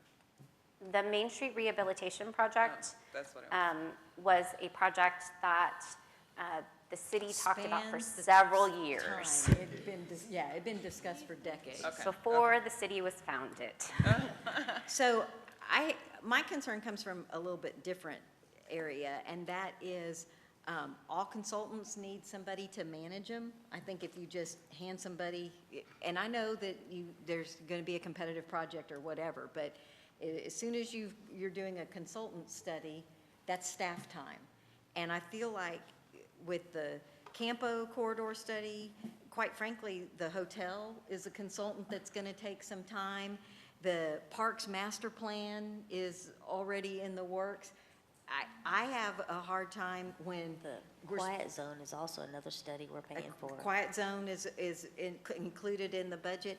It just and I feel like every single one of those could impact what the downtown master plan would eventually say. So I would like to know if there's a reason we couldn't put this off 1 or 2 years and then do it when we know the hotel is definitely funded and it's going to open here, or this one happened, this one did not happen, and this Campo corridor, I mean, I just feel like there's a lot of things in the works that would impact it, and I don't, to Mayor Pro Tem Rogers' point, I'm a little I'm a little concerned when we're spending $150,000 to do a study that then in 2 or 3 years, then we're back saying, well, now we need to spend some money to update the study because some of these things happened and some of the things we assumed didn't happen, so now the basis has changed. So I'm not so much opposed to the study. I've got concerns about the timing of it. That's my 2 cents.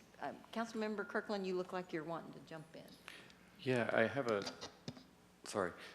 completely different direction of question on maybe master plans in general, but even this one we could use as an example. And I said this to some of the members of city staff yesterday, but so far in my role here, I haven't looked at a master plan.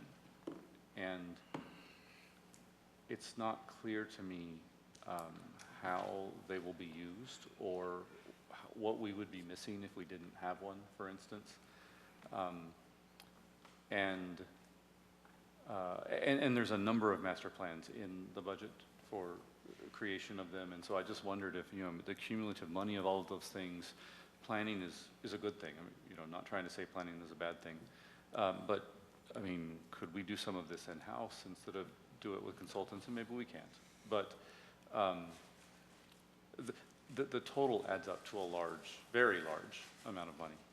And, but it's not clear to me, like for instance, what are the practical implications of not doing them at all next year? What do we lose out on? What do we miss? Can we articulate some of those things? And maybe we can, or maybe we look at it and say, I can't come up with anything, or something, right? But it's in that. It's because I haven't seen them used yet. I acknowledge that I haven't been around long enough to have a comprehensive answer to how they should be used, but it causes me to wonder if we should spend cumulatively so much money on master plans, since I don't know how they're going to be used. And that's the nature of my question for it. Councilmember Crouch, your light's on. A lot of the same thing that John said just then, and then in line with what you were saying is, do we need to spend $150,000 on that when we have the Campo and the other ones? And then I know that we have to get master plans for like the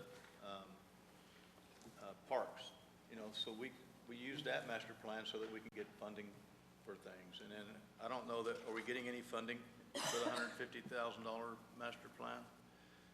Or is No, there sir, an accreditation that we can keep if we have that master plan? Is that, so No, if it's just sir. $150,000 just to get an idea of what we can do with our downtown area, then maybe we spend that on fixing Water Street potholes, or, maybe there's some things that, Yeah, so, or maybe we can fund a couple of more of the nonprofits that signed up versus getting the master plan. And then another thing that John said that I had in my mind is we have some great staff,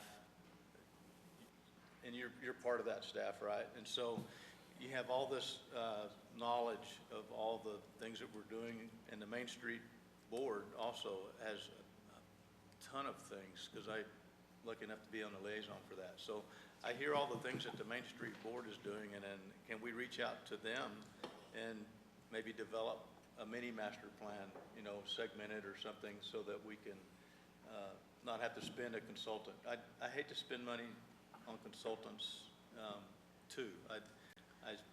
Sometimes I don't think it's worth it to get the consultants. There's so much information available,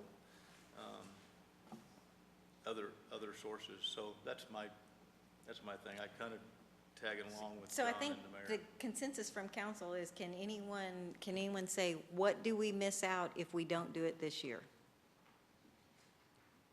Oh, I just wanted to mention one thing really quickly, and that is that this is actually hot funded. So for example, potholes Is not on an Water option. Street don't work. But Patriotic Festival, Sure, is. but this is actually a hot funded event. The downtown charging stations, the hotel pursuit cost, e-cabs, for example, all of those all come out of the hotel occupancy tax. okay, so that's a perfect example. If we put the money into e-cabs or had it tagged where if there are special events, that there is hot funds for e-cabs to help that event be more special, because I totally appreciate that it's hot funds and it's not general funds and you can't swap the dollars out, but regardless of who's paying for it, it still needs staff time for it. It still has a shelf life. It still has deliverables or not deliverables. And to your point, Councilmember Kirkland, I think that I'm real surprised you didn't review the comprehensive plan. But we'll have that conversation later. I think it's hard to say year to year that it should never be more than 10% or 5%, or it should be, because it's really study by study basis.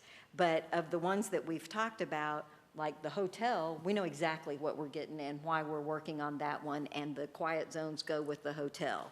And the Parks Master Plan, we know we're doing a Parks Master Plan because that makes us eligible for funding, and we know that that's why we're trying to do it, because we are wanting to improve parks. So again, it's kind of bandwidth.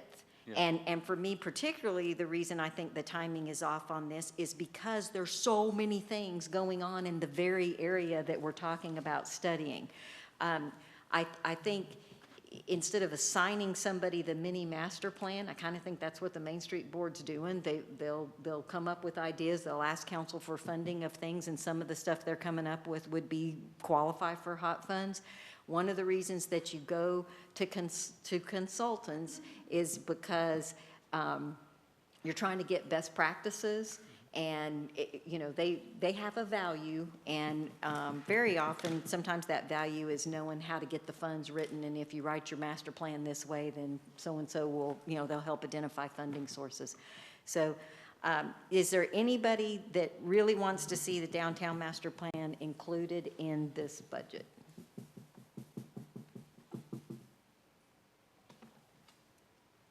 Take those a no. So yeah, it can certainly be pushed to you. Okay. That's not an issue.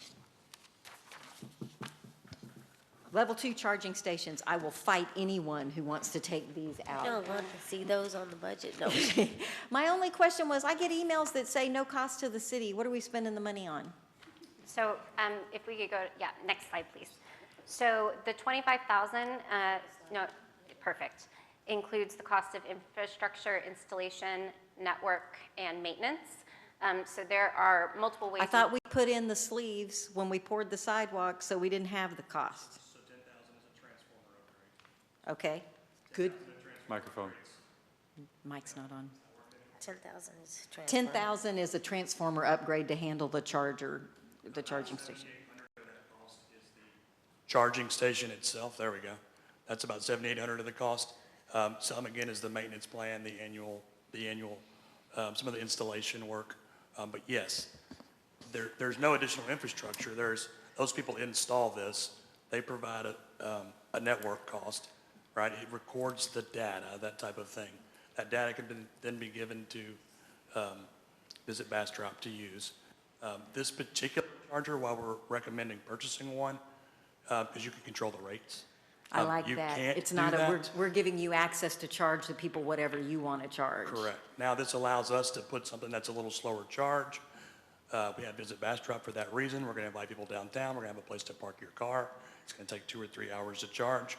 We can set the rate so that you want to stay for 2 or 3 hours and shop downtown. So the recommendation is, the only real difference that you would see here is a $7,800 reduction, but you would not control the charges on the machine itself. Where? This particular area is at the corner of Spring and Main. Where that bus station was put in. So there's like a transportation, And this gets you 2 parking spaces. I have a question on so what is the yearly maintenance after this? Like what next year, what will have to cost ongoing us? cost. So the ongoing costs come in, I think it was under $2,000. We just have to continue to pay for that maintenance plan and the network cost. Okay, so under $2,000 is the network cost and the maintenance plan together? Yes, ma'am. So the yearly cost of this is no more than $2,000? Yes, ma'am. Well, in 10 years, they may raise the rate. Oh, I'm That's just the- saying, I want to make sure that Yeah. those 2 costs are within that $2,000. I just want to make sure that wasn't. And again, this is hot funded and tied back to a tourism and visit Bastrop, and it can, I think this price also includes wrapping it with something that might say visit Bastrop or downtown Bastrop. Yeah. So, go ahead. Councilmember Plunkett? I was just going to ask, you said a transformer upgrade for, Yes, sir. and then is that the main cost of that? So what we have on that corner is actually a 200 amp service already. We need to double that. This is two 40 amp charging plugs on each side. And in order to continue to have Christmas lights on that corner and a charging station, we need a transformer upgrade. So the infrastructure that there is already being used for other purposes. So it's a larger commercial charging station as compared to a residential charging station, or is it basically the same thing? This is not a level 1, which is what they're installing at Buc-ee's, which takes about 30 minutes and only can be connected to Tesla. So I think what you're asking me is, no, it's not a larger one. I wish I had a picture on the screen. So I think it is. I believe you're speaking about a level 3 is your home charging station. This is a level 2, so it's one step up. Yeah, so I just Googled up level 2, and it looks like the average cost is about $500 for them. So I was just wondering if the infrastructures, like you said, the transformer upgrade and the other stuff are Yeah. going to make up the majority of that cost. It's not the actual charging station piece itself that's just going to plug into it, right? My understanding was the charging station was 7,800. With this particular vendor, That's what we were told by we spoke with 2 companies. And that may be the industrial version that you would Right. want. Commercial. in a- Right. Right, but yeah, I think public it's setting. installed That was my also. question, and I yeah, and it's That's installation too. Yeah. Okay. Okay, anybody want to arm wrestle me for the charging station? Oh, I'd love to Councilmember arm wrestle Kirkland? you, but not over the charging station. This is for fun. I do have just 2 basic questions. So what would, and I know the answer is whatever we choose to set it at, but what are the ranges for cost per hour for someone using the service? They said the average was $2 per hour. Okay, and will that cover our costs, like We don't know. electricity? We'll or- have to see how much it gets used. Well, I'm thinking more the operational costs, like the electricity that we're transferring into their vehicle costs us some money. And so I was just, we would cover it. So in my head here, this is Yeah. a new transformer, probably some type of service and meter rack. That meter, in my mind, probably belongs to Main Street or Visit Bastrop that's actually funded, that pays that minimal bill of $30 a month for the power. And then the service charges or the line charges are covered by that rate. Okay. So we would make sure that rate covers the service charge. absolutely. I just wanted to ask I know there's like the non-Tesla and Tesla converters and all that. Is this can you charge a Tesla or not charge a Tesla? My understanding is you Other- can charge at Tesla there. Okay. But the other vehicles that can't charge at the Tesla charging stations at Buc-ee's, Would be able to charge? they're charged differently. Okay, at but Bastrop. Buc-ee's is going to be a Tesla only, is that right? Because that's it's my a level understanding. 1. And Okay. currently Teslas can only take the fast charge. Okay, so that's good That if doesn't we're mean doing the something technology different. won't change, but our level 2 will be open to Teslas and all the others. Right. Okay. That's a private project at Buc-ee's, and those are being Right. installed by Tesla. Fine, okay, thanks. I just had a question. You said we were able to adjust the rates or whatever, and I understand we want a slower charge so they stay downtown and have to shop. We don't want a slower charge, that's what we can, that's, level 2s are a slower charge. Correct. Oh, I thought we could charge them faster or slower. No? You could step up and provide a different type of charger. Oh, But I think the goal is, Associated with it. I think That's the where I goal is misunderstood. to have people stay for. No, a no, I while. understood that. I just didn't know if we could change it like you. She thought, can you meter it down? Or can you say, this, on For busy $2, weekends? it's $5. For Yeah, 2 correct. hours, it's $5. If you want to do it in 10 minutes, it's $25. I We was just can't do curious. that. That's what I was asking. Thank you. I just want to clarify, this is for 2 chargers. One charger, 2 plugs. But you can One do Two two charger. parking places. two vehicles so at one time.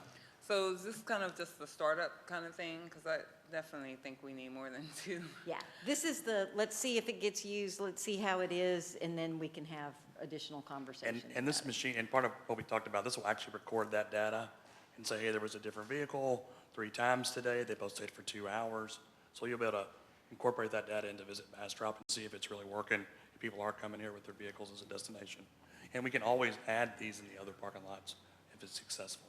Well, that was going to be my second question, long-term, because to me, that area is congested, but if that's where we're going to put them too, we are looking at other locations throughout the city. This is where Assistant City Manager Gleason would say, that's the kind of thing we'd cover in the downtown master plan. Where should they be and how many should there be? So, yes. This is sticking our foot in the water. Is it going to happen? We've been talking about them for 4 years. And I've heard many, many people in the city asking for them, so. So do we have the ability on, and I'm not saying we would, I'm just asking, do we have the ability to make it be free on certain weekends or certain times? Or is it, so we can completely control that? When Some we say, downtowns do choose to make it free. yeah, when we say it's free, the city would absorb the cost or visit Bastrop. Yeah, I or understand, Highlands, yeah. but for whatever reason. Stuff that the LCRA. Yes, like if you were having I don't know, if you were trying to get them to Sure. particularly come, and I'm not saying there would be a reason to do it, but we can make it $2 an hour, $5 an hour, 25 cents an hour. We have Absolutely. control over that. Absolutely. Okay. And you would want the ability to set the rate, which is why we're proposing purchasing it, so you can have people stay longer. So you can control it. But we would be able to get that data from Visit Bastrop, and during peak periods, it's this much money overnight or whichever, when it's a dead time, you might be able to get it free just to get them used, but you'll be able to get that data, so we'll know which time periods to do it quickly. Well, and we may also decide we're going to do the first 6 months free to see to get some data to set the rates or whatever, right? There's a million ways to do this. And you may want to set it higher at night so that people aren't there parking overnight in the parking lot. I don't know. I mean, right? And I had another question. When we thought about expanding, if it's a wonderful program, so, and I know that that corner already had a lot of electricity from years past, and we're gonna put in a new transformer. So are there other areas of town that we could, I mean, we can't plug in lights on Chestnut, but I'm just curious, do we have other areas of town that could handle that kind of electricity? I think no matter where it goes, we're going to have to do an upgrade. Even if we moved it to the Pine Street parking lot, for example, each one of those are only, there's no extra, right? We can't charge the folks that are tied into it extra money. Like when the 921 building was built, we didn't do 4 times the transformer and charge them for that. So Oh, I we don't understand. I have a just lot wanna of make extra sure there- capacity. I understand we'd have to build it up, I just wanna make sure there was at least we were Potential. capable for. What's most attractive about this particular location at the moment, I had a conversation with Mr. Irvin, because we did discuss putting it there at Pine and Water. You would have to, for example, schedule an outage and turn all those buildings out for 4 hours while we did the install. So we would, here, there's no impact to current customers, I don't think. Yeah, I just wanted to, is there a particular network this is on that people will be able to find it? And if so, what is that? Yes, so we're actually in a charging desert, so it would be good that we are in a place where we can promote that. So there are lots of apps that show charging stations that are around you. Some you can plan your trip, some are instant pop-ups, and they'll actually tell you the rates. So you can choose your charging station based on what the rate is at that moment. But my understanding is when you get it, you can be on whatever app. Like you're not restricted to yours only shows up on one app. All the Correct. apps want all the spots that they can get, Right. so. When you own a completely electric vehicle, you have a way to discover where they're at. Is there a concept of it being in use such that the app will tell you that there's a spot available? Yep. There's apps that'll tell you your car's done, and it will also tell you you're gonna get charged again if you don't go move your car because you're fully charged and you're taking up a spot. And it'll also tell you, hey, Mr. Kirkland's Corvette will be charged in 30 minutes and there should be an availability. So yeah, the apps do that. And will we need to or want to pass an ordinance preventing other vehicles from parking in those spots? I believe so. In order to make it enforceable, I would say yes. Yeah.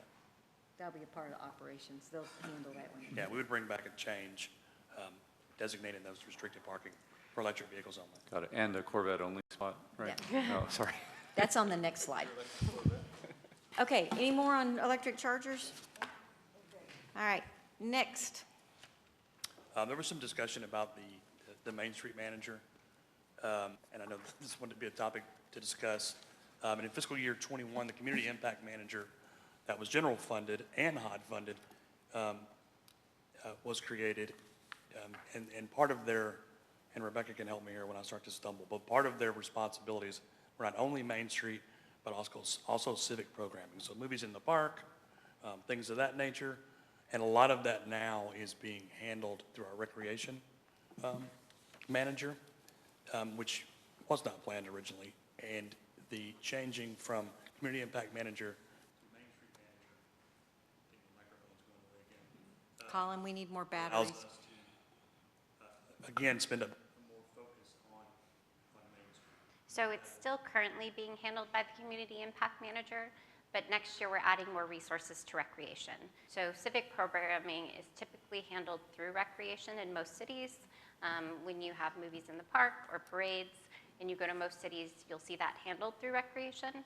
And so since we are adding more resources that were not planned when we created the Community Impact Manager to recreation, and we're trying to build that, we thought it would be best to move those civic programming type activities, which includes also, we have a cross-functional team that helps with that, over to recreation, which is where it's more traditionally handled, allowing us to free up the rest of the community impact manager's time for Main Street to really spend some very sniper-focused level of support to our Main Street district. That would then move the community impact manager, who is currently general fund and hot funded, 100% to hot funding. Okay, so if I understand, we will no longer have a community impact manager? Yes, We will now have a Main Street manager, Yes, ma'am. which I discussed in length last budget because I was understand that we still had a Main Street manager, but anyhow, that's another subject. So, but earlier when we had a pre-budget meeting over at the convention center, they were talking about having a Main Street manager and a Main Street director. Is that no longer in the plans? So we don't have an FTE for a Main Street director, but that is part of my ACM title. So it's not an FTE, it was in addition to my title. When we created the ACM position, at that time, Trey was also the planning director, and so I took on the role of Main Street director, and so we haven't discussed doing away with that title. There's no pay tied to it or anything. I understand that. Just because there is still a lot of big level items going on in the district, like the hotel and things like that. But eventually, that director title is not. Well, me personally, I don't think that we need the director title.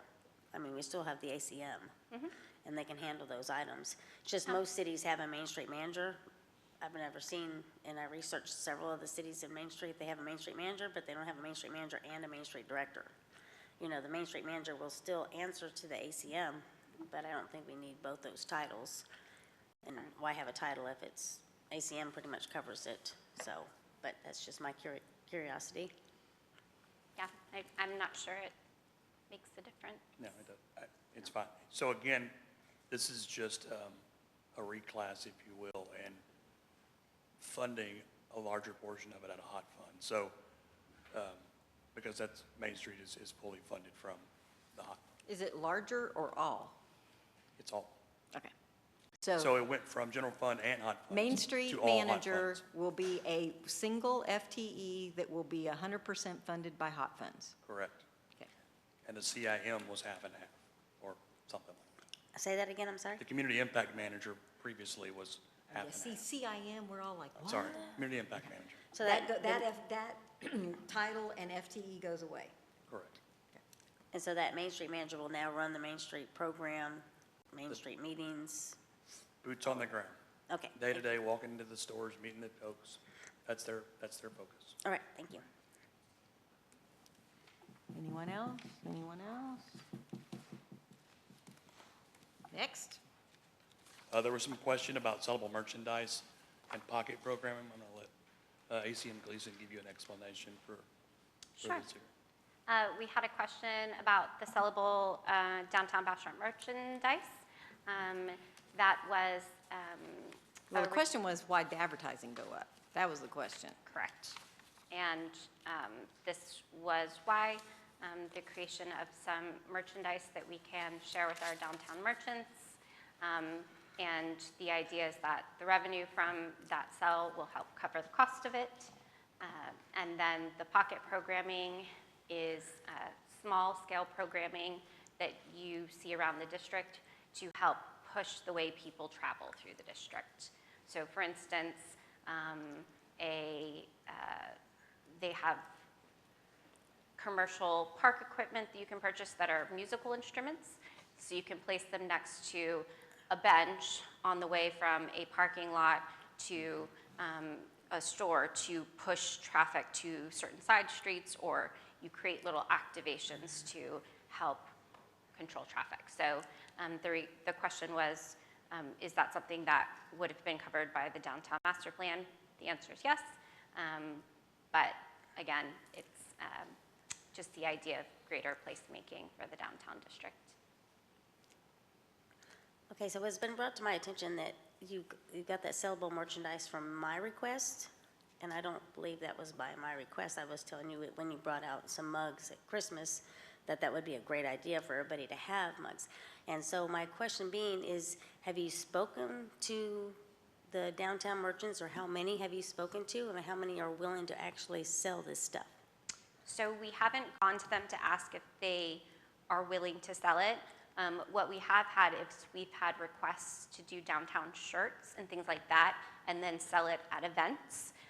So whether the sellable merchandise is sold at events or through downtown businesses or their t-shirts or their mugs, I think that would be for the Main Street Board to dig into, decide that how do we want to go about this, where do we go about this, what does it look like if we were to decide to.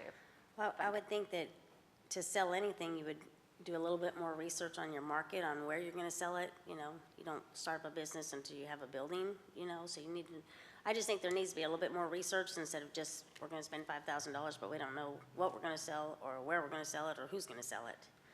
So is the intention that it's money that's available for the Main Street Board to decide if and when and how they want to use it? So we have the Business Retention and Expansion Committee is focusing on creating that local activation. So it would be one of their projects to work on throughout this next year. But we can absolutely have them put together kind of more of a project proposal and bring it back for funding next year with those details. well, I'm not against giving the money for it to happen. I just want to make sure that before we spend the money, that we have made a plan and have a direct plan on where it's at, not, okay, we never came up with a plan, but that $5,000 is still in Main Street, so we're going to spend that money somewhere else in Main Street, you know. And is there any more research on this pocket program? I guess I've never heard of it, so is there slides or anything so I can kind of see? So not currently. Happy to put something together. It's small time placemaking. So the idea is whether you create, you'll see in some cities, it's a hopscotch along a sidewalk, or it's a trail that you follow that are, I saw one the other day, an article that I had shared with Candace was like bear footprints that was leading people to side alleys. It's just that small time placemaking activations. So I can definitely put together some examples if we'd like. I guess I just would much rather see a plan. This is the plan, this is what we plan to do with it, and this is where your $5,000. It's still just a $5,000 on an idea, and we're not sure how we're gonna use the idea yet. I don't know, I just much rather Is there a way see- to earmark it for Main Street, and then Main Street makes a presentation to council that says, this is what we would like to do, so that is council, I mean, it seems like an okay idea. What I'm thinking of, it kind of feels like letting the Main Street Board do a mini master plan and say, you know, if it's a candy cane theme, Christmas lights, there's a candy cane you can climb on or Right, something. that's a you great know. idea. we're saying we would let you have the money, you just bring us back the plan, and if it's earmarked, so it can't be spent for anything else, I think that's a great idea, if it's So possible. you're okay, is that, Tracy, is that possible? Or are we making you crazy? No. She's like, you have a $126 million budget. If it's in their current budget, it's available to them, but if obviously we can make a note. She's saying it's in their budget, so it's generally not set up. When something comes to finance, they're looking, that line item has a budget, it has an invoice, the invoice is lower, they're going to approve it. If we want to put additional constraints on it, she's happy to do that. She's pretending she's happy to do that. She's being a supportive staff person, but she's looking at, I have a $126 million budget this year, and this is $10,000. So, but it is what it is. We can do it as a budget adjustment. I know it's a very small amount, but I think we can do a presentation to. I can put it in contingency, and then it can be moved out of contingency once it's That's blessed. why she gets the big bucks. Okay, next slide. We already did. Yay! Sales tax, let's get more of it. What else you want to talk about?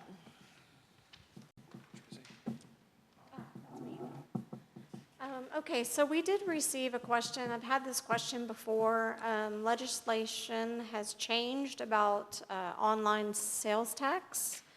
And so I went back and did a little research. We do subscribe to a sales tax software that provides really good information on kind of where our sales tax is coming from and the year-over-year analysis of those funds. And so they do have a non-store retail revenue category. So I dug into that a little bit. So we started receiving this type of funds January of 2020. Just looking at the current year, the fiscal year to date of those funds is around almost 252,000. That's about 3% of our total fiscal year to date. So just providing a little bit of background on that. So council, there's, just so that you know, for TML, this is one of those where some cities win and some cities lose, so they are completely neutral. And every year that we've ever checked into it, it's always been one of those, it's a very small impact to us. So we generally, if you're Round Rock and you have Dell, it's a whole different ballgame, which is why they're in a lawsuit with it. But we just follow the rules and keep collecting. Is there anybody have any other questions? That's just, you're just providing factual information. At my request, so thank you. Next. So just a quick mention of capital improvement items. Again, we won't go over all of them. As some of you are aware, two of you in particular, since you're on the Economic Development Board, the fiber optic network and broadband study, we've had several discussions to this point. I've actually spoken with AT&T, I've spoken with Charter, I've spoken with FiberLight. I've had some conversations with different council members on this topic. This was actually something that was not funded. It was recommended to the BDC to be funded in their budget for the $2 million. That was not included in the proposed budget that you see in your book. And we would recommend that instead we seek out some type of grant funding, and we set aside about $200,000 in 4B funds to go back and talk to the EDC and hire someone to seek out a grant.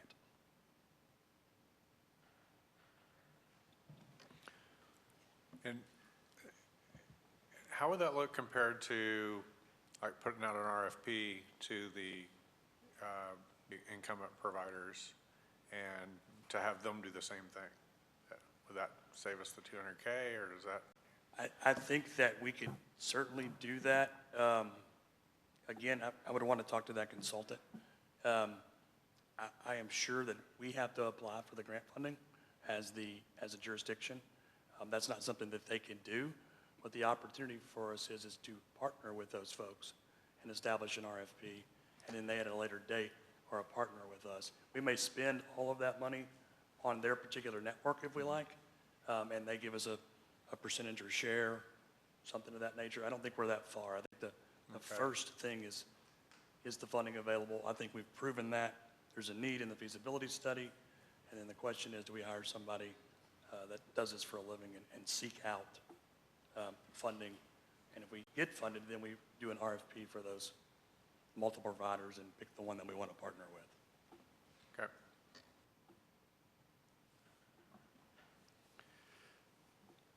I'm not ready to say yes to this yet. I'm not ready to say no to it either, but I think the thing I don't know right this moment is there a timing for the grant whereby if we don't get in line first, that affects how much we receive, or if we receive anything? How much does it cost to write a grant? If we focused on writing a grant rather than hiring a director-level IT person, that presumably wouldn't cost $200K. I mean, I am interested in knowing how much funding could we receive for a project like the kind described in the feasibility study. And if it can materially pay for it, then it turns into a, well, heck, why not, you know? Right. But right now, spending $200,000 on it, I'm like, I'm not comfortable enough to say yes to it because I have these other questions. So I have a proposal because it's part of why we're all kind of like, I still have some questions about this, is the broadband office was created in January. So, we're still learning some stuff from the state. Right. So, budget amendments happen. We approve them on a regular basis. We are getting ready to have a new EDC director. We're getting ready to have a new city manager. They're having hearings from the broadband, the state broadband office.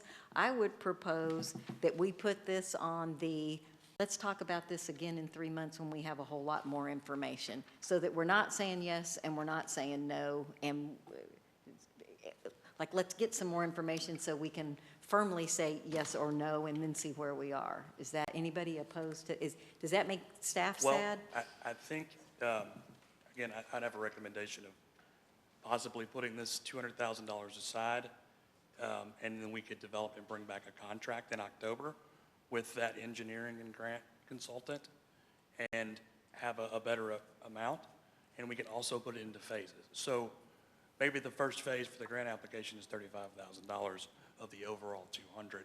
And if there's additional engineering in phase 2, the money's available.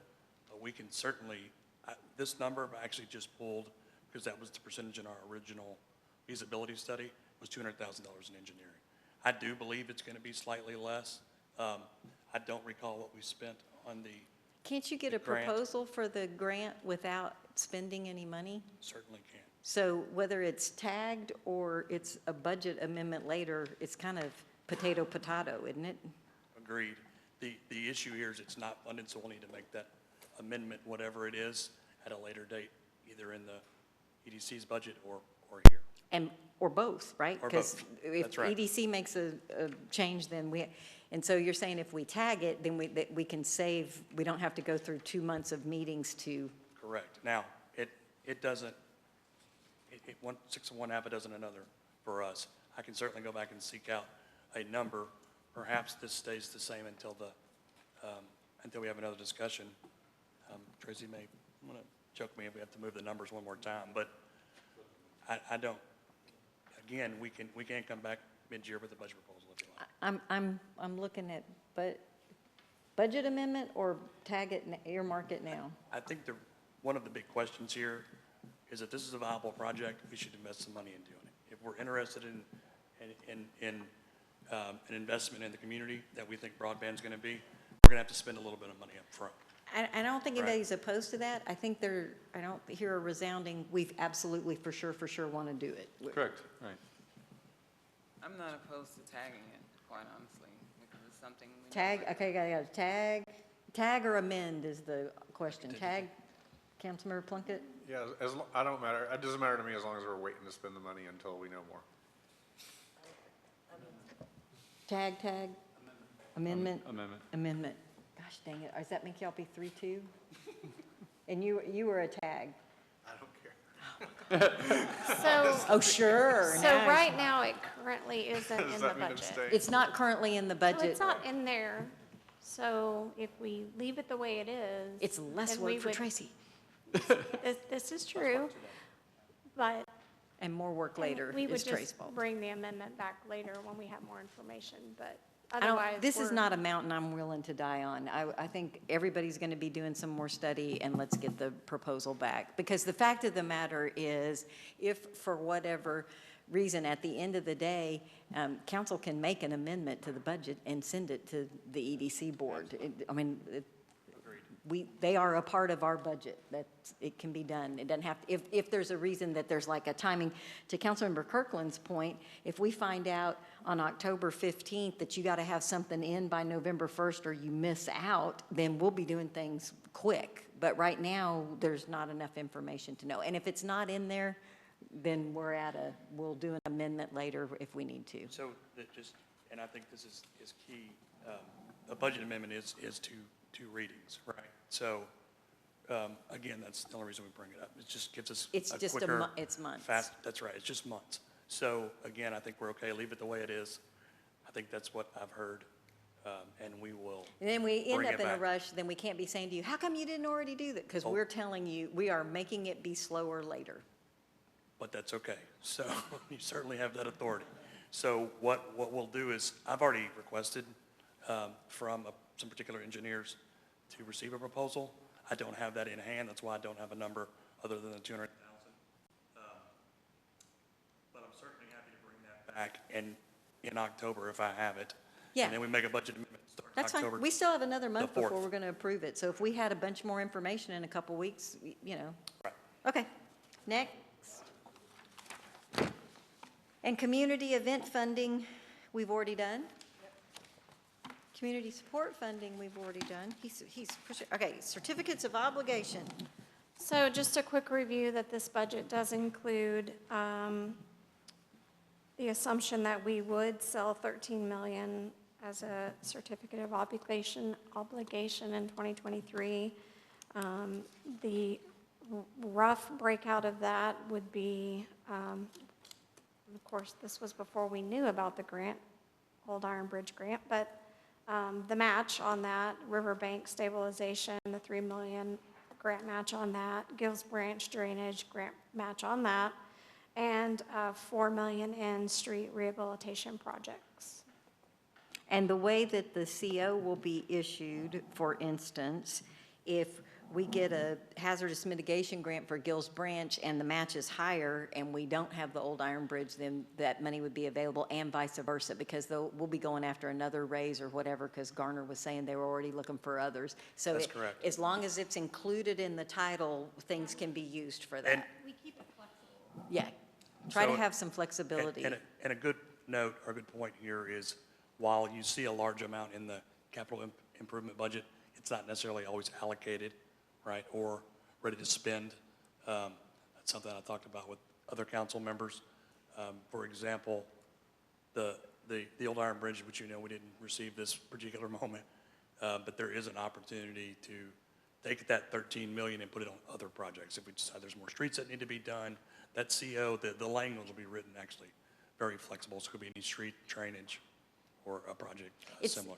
So we're clear, it's not an open checkbook for anything. It has to be, so it's going to be infrastructure-ish sort of things, but it could be all 13 million on street repair. It absolutely could. Okay. But it would need to be something that's in the capital improvement plan, Yep. right? So Everybody it could move cool on within that? there. Makes sense to everybody? Yes. On these other projects, I have a couple of questions. So the riverbank stabilization, this has been in every book or presentation that you've shown us going back to even before I was on council, but I've never known what it is, other than trying to ascertain what those two words put together, Sure. implies, right?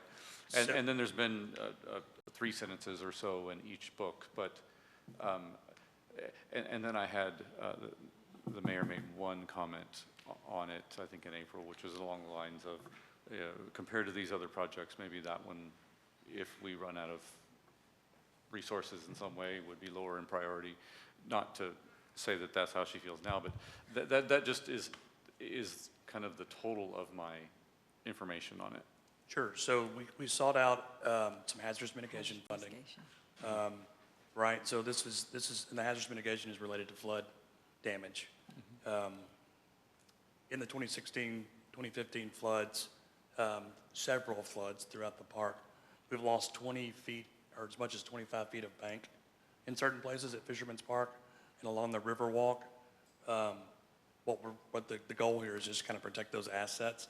They will actually armor the bank and add some additional measures to make sure that the water moves smoother, and they do that from Bob Bryant Park all the way down past Fisherman's Park to the bridge. And again, that's just to protect the bank, stop the sediment, for example, that's always settles in the boat ramp. So the way that it's set up now, and that particular oxbow in the river, things slow down as they slow down at the boat ramp, fill up with silt. We end up digging it out every 5 years or so, spend a couple $100,000. This is a way to fix that for long term. I think it will score fairly well. Our match, I think the overall project budget's about 20 million. Our participation is 3. And again, it's just, I think we have a lot of assets in the park that we want to maintain and protect. And that is kind of the goal. The river used to be an island. The river used to be on the other side. The river's moved a lot. The river has moved quite a bit, and this is just to help stabilize that. Right. We actually have probably 60 more feet of bank now. That's the beach you see. That was the other side of the river just a few years ago. My point was, if we got a grant for the bridge and we needed 5 million, I knew which project I was going to be pushing to take it from. It's not that it's not an important project. It was a matter of priorities, and I knew they were going to be lumped together. But the riverbank stabilization, from the hazardous mitigation standpoint, it really should score super high. It'll score super well. If I recall, last time, Agnes, we applied for the Agnes Street grant. We applied for the Riverbank and Gills Branch as well. They all scored within points of each other. And what really was what sealed the deal for Agnes is it impacted more people. So more people received a benefit from Agnes, which is why it received just a point or two higher. And I want to say Gills Branch and the Riverbank were neck and neck. So then on the Gills Branch, there's a $3 million grant match, and even actually on all of these grant matches, it's an estimate, because we don't actually know yet. Is that correct? It's 25% of the overall budget cost. Okay. And so then if we spent 4 times this, which would be 100% presumably, the $12 million on Gills Branch, does that fix all of the drainage improvement issues that we're aware of today, or would there be more next year and more the year after that would have to be funded? So what it does is removes a large section of downtown out of the floodplain, or the Gills Branch. But it's a totality of a project. It's a totality of a project, yeah, and it's probably bumping about 14 or 15 million. That is yes, all 3 phases at one time. The reason he answered the question the way he did is because even with the channel improvements, because of the elevation of the railroad, there's still some that are going to still be in the floodplain. So he's being very careful that he's not promising with that grant and the match that all problems are solved. So that's why he answered it the way he did. Right, but I was asking more, will we pay more next year and more the year after to complete the project? But, okay. Kind of like Well, it may take a while to do the There are project. some inflation costs that we could probably expect. Right. I think that and I wish Fabiola was here now, we actually went back and looked at some of the economic benefits and received quite a bit of credit that way, because the return on investment or on this particular project, bringing about a little over 100 homes out of the floodplain, or 100 structures, sorry, did not meet the requirement. What was so attractive about the original federal grant, which was a 1% match, was there was no return on investment requirement. To meet FEMA's return on investment, we had to actually bump this match up the way you see here.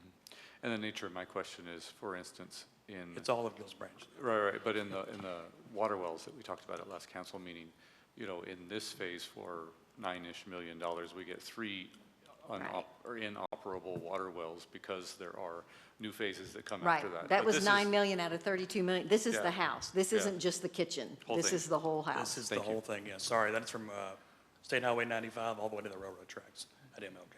He's just being careful that it doesn't solve all problems. But it's But the the whole drainage- project that It we is have. the whole yes. project. But the drainage Yeah. master plan will come up with additional capital improvements that will drain into Gills Branch. Don't tell us that. Okay, and I think most folks know the street rehabilitation projects will be based on the PCI. Do we have the finalized PCI? Do we Still have the waiting on the finalized last- PCI? That's super disappointing. Didn't they have a contractual, that's a different meeting, but I would like an update on that. We will Because follow we up were on that. expected in May. And it It's was my understanding that it August. was actually going to be here by August 5th in our right. last conversation, but we will follow up But on the that. main point is that the streets that are chosen are not Curtis Hancock's best friends and worst enemies. It's not where council lives or doesn't live. There is a scientific scoring that's done, and that's how you get your street on the street rehab project. Right, they'll be scoring criteria based off the index, pavement condition index, traffic count, and things of that nature. Cool. Everybody cool? All right. Quick question on that. Sure. And I sort of have this question just generally as we talk about things. And that is, and I think I'd asked you, Mayor, about this specific thing, and you mentioned that there is a machine that does that scoring. And so I guess my question was, is there a point at which it makes sense for Bastrop to own one of these machines? I mean, I don't know what their prices are or how frequently we'd need to do it and so on. If the answer is shake your head, no, not at all, but. It's like once every 3 to 5 years. So so we do this every 5 years to see how we've done, Right. based off the 5-year maintenance plan that we establish off of that. Curtis and I have had conversations, the Public Works Director and I have had conversations about something that attaches to a truck if we wanted to do something annually. And we'd have to, of course, buy some software and other things. I can't speak intelligently about what that cost would be, but we could certainly check it out, and maybe that's next year's budget item. It's a pretty cheap index. Yeah. It's not an expensive thing, and then you don't have to maintain it and upgrade the software and do all that stuff. So, but it's definitely, it's a question worth asking. We don't know the Yeah, answer absolutely. unless we've done the analysis. But Yeah. the first pass through was like, nobody knows how to use one. Now I got to maintain it. Now we got, Got it.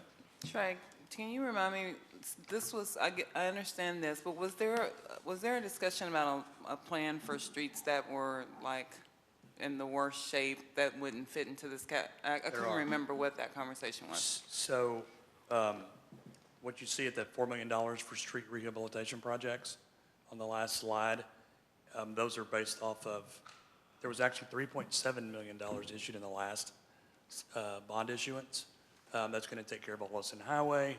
Help me out here. And there was $2 million for other projects. We'll lump this with that $4 million there, and then we have a list of streets based off of Like traffic Water. count, like Water Street. I believe Linden Street is one. Mesquite Street was another. Several in that area that is a rehabilitation. So what they'll do is go in and rehab the pavement. This is not what I would call a full reconstruction. So you don't see curbs and gutters and drainage work, and you do not see new sidewalks. What you see is making sure the pavement is tolerable to drive your car down. So you quit going from pothole to pothole. Correct. It's no longer potholes holding hands. It will now be a solid surface that you can drive on. And that is until the bond election, where we may actually choose several more streets and do the full reconstruction. Does that make sense? All right. Personnel. Mayor, Oh. I could use 5 minutes. Absolutely. I was thinking the same thing. It is 7:28. What are we scheduled to, was it 5 to 8, 5 to midnight? What was it originally? 5 to 8? Are you fading? Let's take a 5-minute break. The agenda's the same for both nights, isn't it? It's more general even tomorrow More night. general the Yeah. second night? Okay. Anything you want to talk about in the budget. All right. Colin, it's 7:28, and we're going to take a 5 or 6 minute recess. We'll come back and do a few more and then decide what we've got for tomorrow.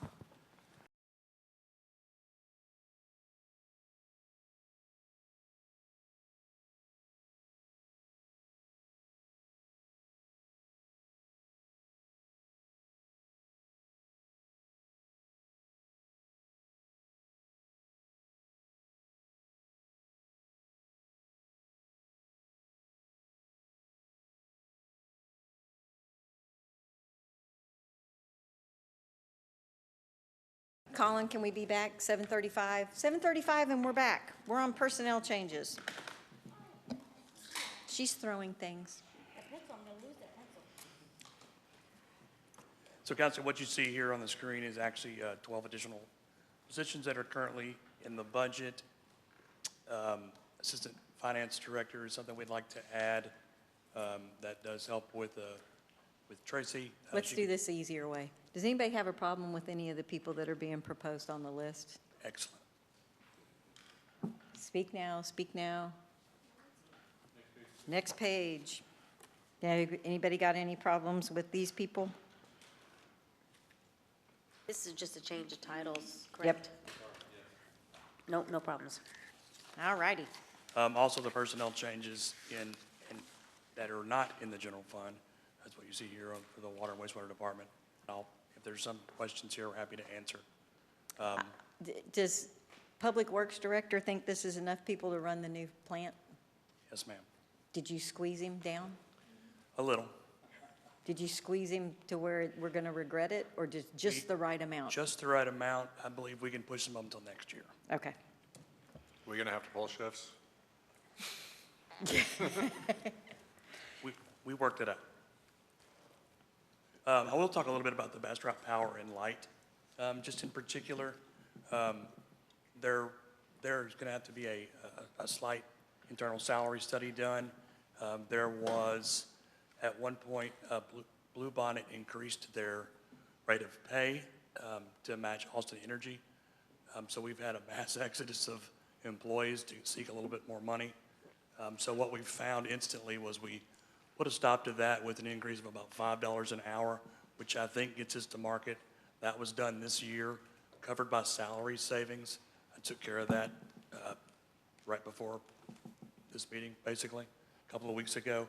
Now, we again are going to do this market study. We expect that they'll be at market or very close, but we're going to leave 2 positions vacant for just a while. Mr. Urbans realizes that we may want to change what they do. So for example, we may contract out and use the salary savings of those 2 positions to construction work, for example. So our folks with the 7 that we have build the subdivisions, for example, if it's in their territory. They trim all the trees, for example. They do all of the response for outages. We may shift some of those duties to a contractor, for example, tree trimming or construction that's already covered by the cost of the developer anyhow. What that is a revenue source for us.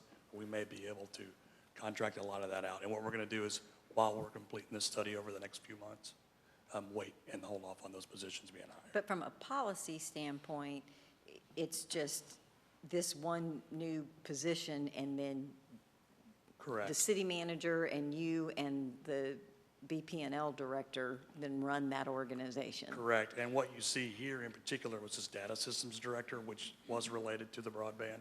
So we'll hold off on that as well. It's only funded for 6 months in this budget. If we choose not to do something with that or don't receive a grant, this is something I would expect to go away. I think we ought to leave it in there so I that agree. it's in there for the 6 months, and if we don't use it, that may turn into funds that we need to keep the 7 people to keep. Right. You know what I Absolutely. mean? I don't think we'll That is the regret goal. having some salary in that. Agreed. Everybody cool with that? Okay, and because it's already in there now anyway, right? Yes, ma'am. It's Okay. already in the budget. All right, Can you go back, I'm sorry? On the EDC, would that be, we're approving Great- their one position? Or great will we point. be Sorry. approving their whole budget when it comes to us as a whole? You will. What we were talking about is the personnel changes as a whole. The Economic Development Corporation is actually adding 1 additional person this year in the budget. That's the. But their whole budget will still come back as a whole? Correct. Okay, I just want to make sure I wasn't approving that without approving the whole They budget. went from Okay. full-time, 6 to 7? Yeah, we're just noting that change. and Councilmember Plunkett and I serve on that board, and when you see the budget, you'll see there's a substantial, I think it's $850,000 on salary, and the board had the conversation that the first person that needs to be hired is the director, and there needs to be a discussion. We didn't want to cut it too high, cut it too low. It certainly is not too high, but let the new director come in, evaluate things, and decide if they need to add, and how many they need to add, and when they need to add. So I think even from a board standpoint, it's kind of a placeholder. Would you agree with that, Councilmember Plunkett? Certainly. So. You want to talk to the compensation benefits improvements?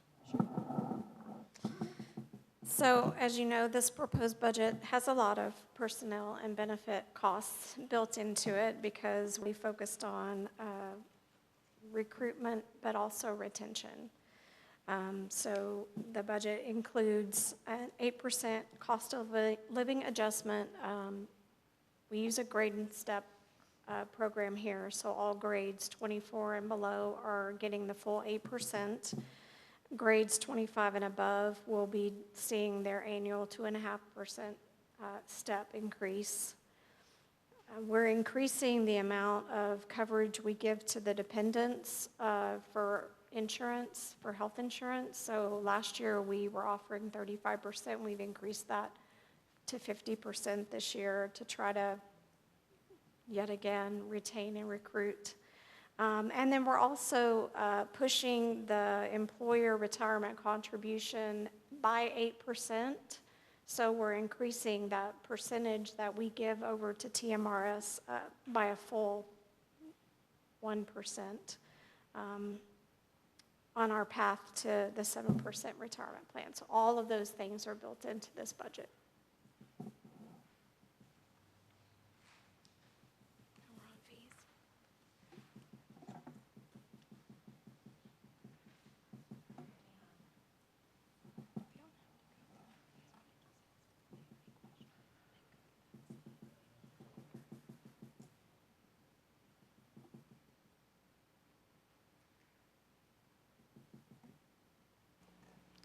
Is that last slide, last bullet supposed to say increase employer retirement contribution to 8%? So I thought this might need a little more explanation. 8% increase in the budget. Okay. It's an 8% increase in the budget, and it's a path to a 7%, which is a 1% increase in your retirement contribution. Well, that's what I understood her to say, but when I read that, I'm like, okay, So- that doesn't make sense. So we currently put away 6%, and the city matches 2 to 1. And we're hoping 1 year to be at 8, to get it back up to 8, correct? There's more than 1 year to get it to 7. Right, but that's what our goal was, to hopefully in a couple years. Yeah, be- hopefully we want to be able to actually change the plan in fiscal 2024 to a 7% plan. Right now, we're at a 6% plan, and we'll still be at a 6% plan. This is just putting more money towards switching to a 7%. And what does it look like on a year-to-year basis? When you go from a 6 to a 7, what does that look like from a overall, I mean, is it a 1% increase? Is it a 5% increase? And why? So, for an example, we pay in 11.5% right now. If we were to just flip the switch today, I think it goes up to like 14 point something. So that's the percentage that gets applied to wages. That's how much we pay into TMRS. We can't afford to go from an 11.5 to a 14.5 in 1 year.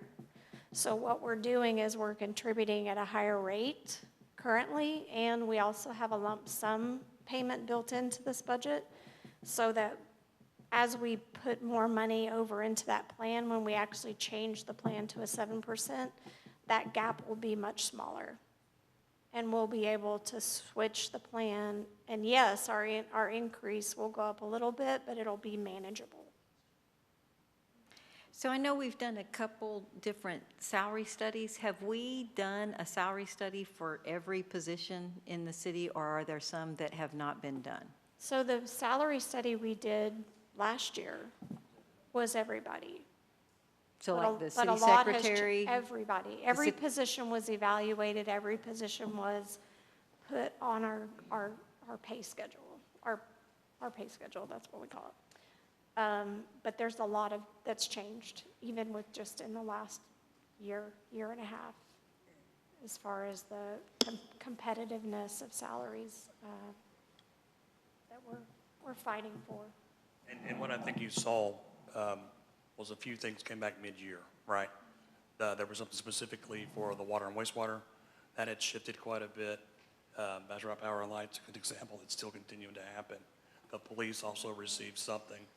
What I think is important to note about this 2.5% step, while that is for somebody that's a grade 25 and above, like myself, the scale itself slides 8%. So what that allows you to do is have an additional, for example, I'm topped out in pay because of my time in service. That gives me 2 more years to grow with an 8% slide. So, but it will only be a 2% increase in 1 year, 2.5% increase in 1 year. Gives you the ability to earn more money over more time.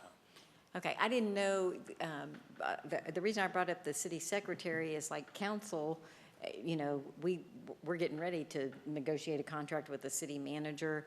I didn't recall seeing the city secretary and the municipal judge. You know, the city attorney raises his fees now and then, so I was just trying to make Right, sure the that those things have been secretary looked at. is on the pay schedule. Okay, Now you're bringing up the city manager and the judge, so those are contracted positions. I don't think they land on our pay schedule. okay. So that may be, council, something that we need to do is take a look at municipal judge or ask staff to look into competitiveness of the municipal judge. I know it's been a couple years, but you know, we're growing. 3, That's why yeah. we did the associate judges, so that only one person wasn't covering all the magistration every weekend and that kind of thing. But that's something we haven't talked about, and I just want to make sure that when we're looking at it's- salaries that our taxes go to, that we're being consistent. Right, but it's cheaper to retain someone Absolutely. than it is to replace them, so. So we're certainly not opposed to reviewing the rest of the positions that didn't, that are outside of, I guess, this original 8%. Yeah.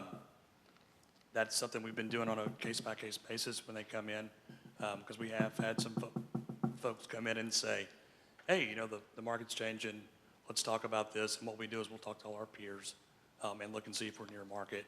If we are, there's not a big change. I think the hope was that this would get us close, and then if there's a requirement for a salary study later on in the year, we would bring that back to council. Okay. Well, the city secretary, the municipal judge, I'm not really worried about the city manager or the city attorney. They have a tendency to take care of themselves and let us know. What about assistant city managers? No, we're not worried just about checking. those either. Are we going to keep those?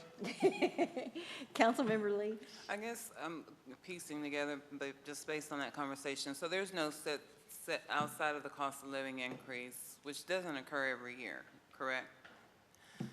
So there's nothing set in place that automatically increases someone's salary. A salary, I don't want to say every employee, but by annually or even every 3 years, or it's just we do a study to determine that?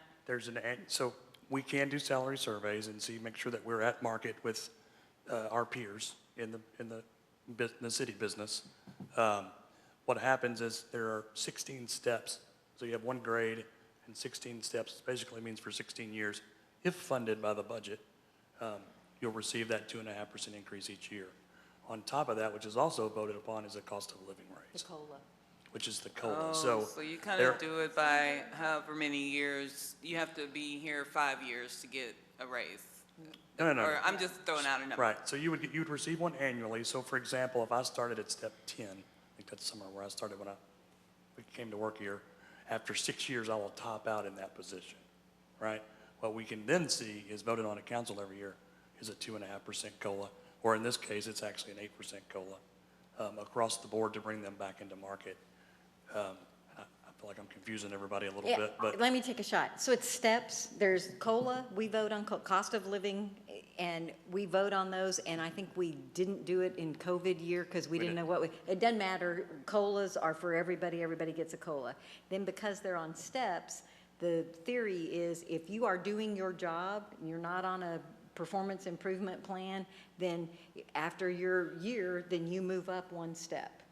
And everybody has an opportunity to move up 1 step a year. And then if somebody comes and says, Bucky's is hiring at $50 an hour and I've got this critical skill, then they may do an evaluation and say, uh-oh, we're moving you from step 10 to step 12, or we're moving the numbers in all the steps so that we remain competitive. So so if I'm moving up steps, then that means I'm getting I'm getting a certain percentage of an increase for So that steps are step. 2.5%.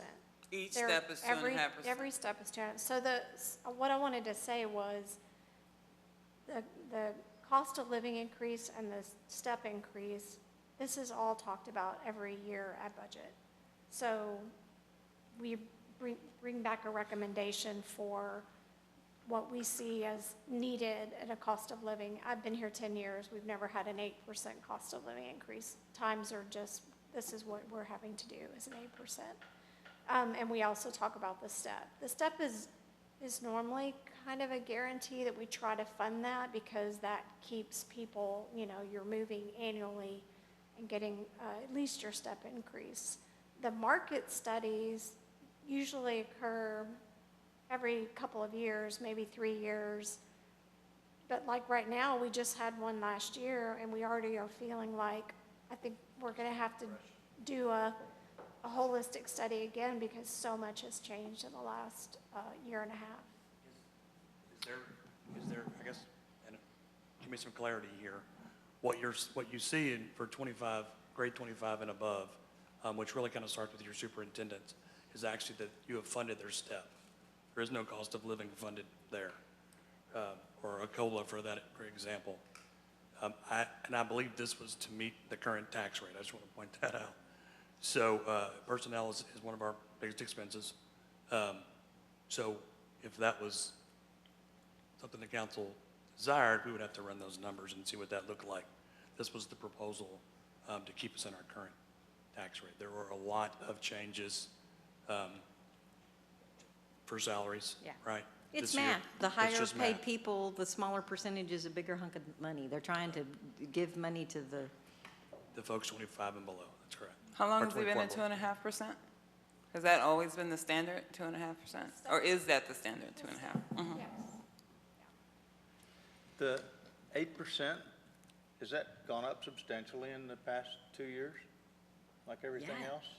I mean, because Yes. I'm just familiar with it, so like Yes, from we 5 didn't- normally years like ago. 2%. Yeah, and I Yeah, mean, our that's what I COLA remember. is Zero. but if the people around us are pushing 10 and 12% COLAs. Yep. When you have a 9% inflation rate, we can't not give a cost of living I heard increase. yesterday there was no inflation.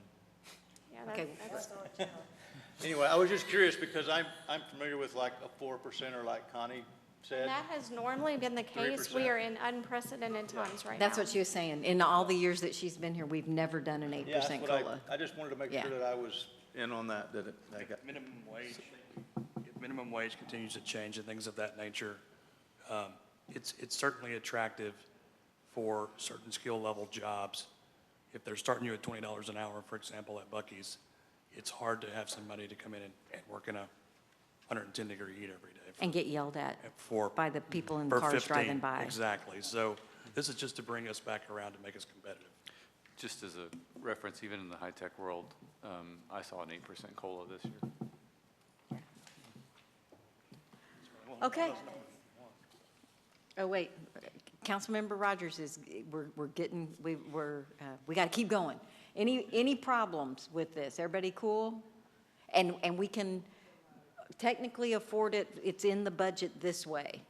Yes, ma'am. Nobody wants to cut anything? Okay.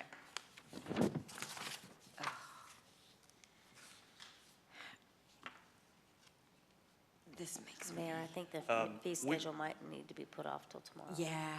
Okay. It's just a big thing to tackle.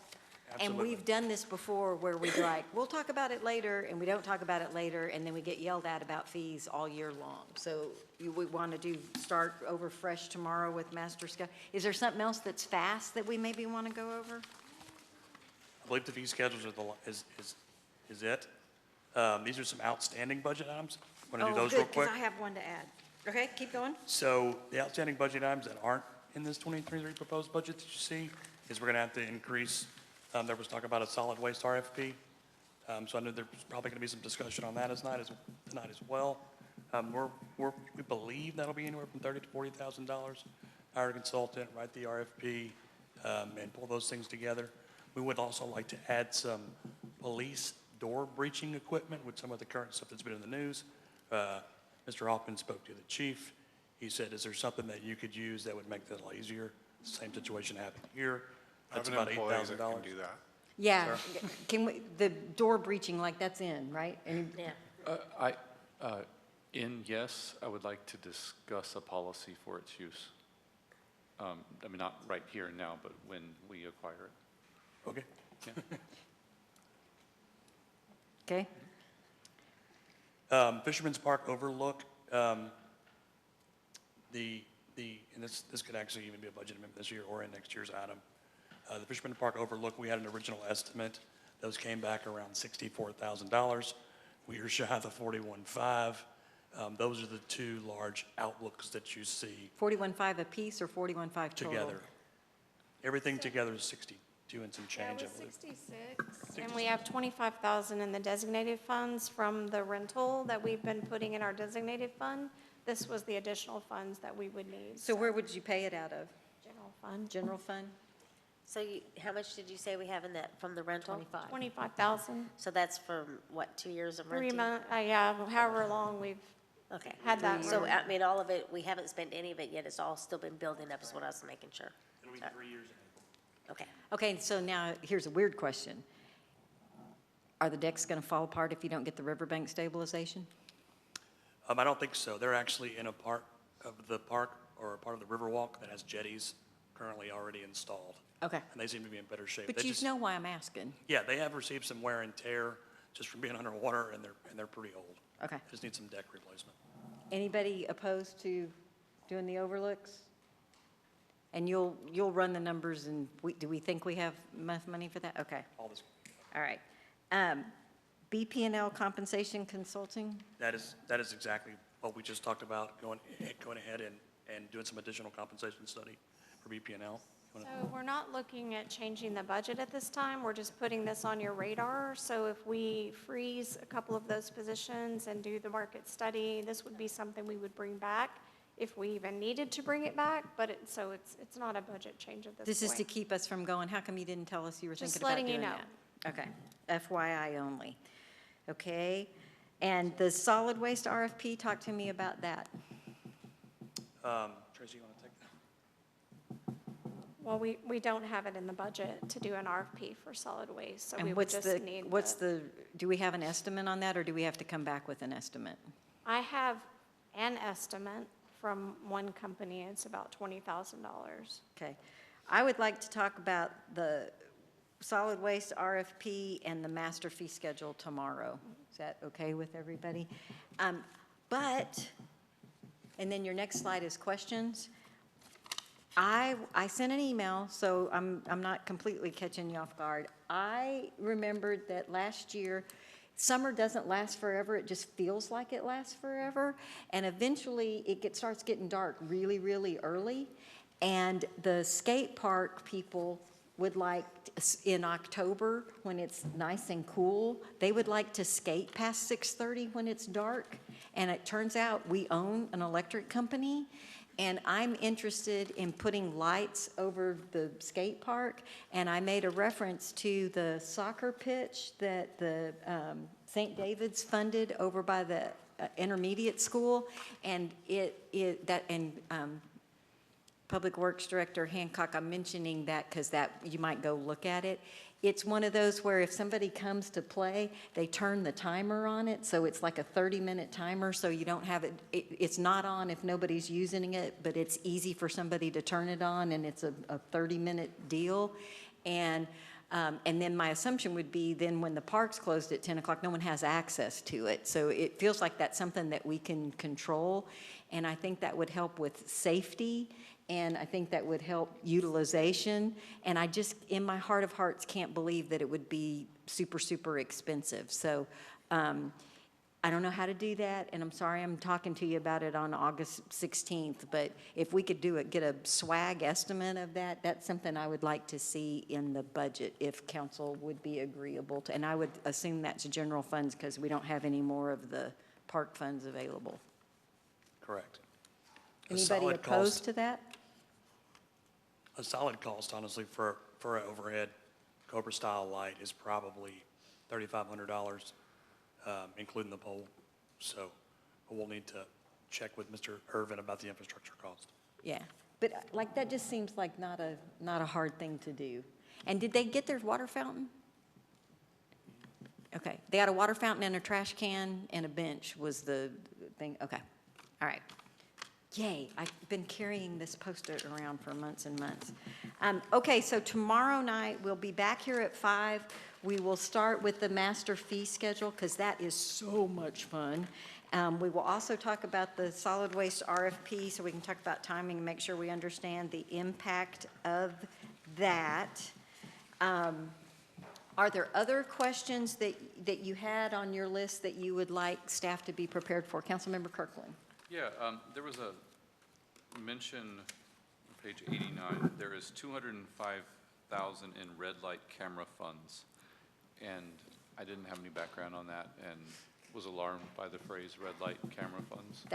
That's why there's money in the fee, because we don't have them Yeah, anymore. so on the proposed budget, on that page, it explains that we were going to have sidewalks this year, and that, it just didn't happen this year. We're going to carry that money over to next year and try again with using those funds for, it's public safety is what it's related to, because it comes from red light money. So I don't have a background on the red light money. So we used to have a red light camera program. But we're not talking about creating a new one. No, we are talking about using the rest of the funds that still sit in that program. People were suing about it, so for a while, they told you to hang on to the funds that you had collected, and now all that's over, and now there's these funds that are sitting, Okay. and it was collected for a specific reason, and so we're trying to spend them so we can quit talking about it. Got it. But Thank you. we've earmarked it for sidewalks. Yeah. Okay.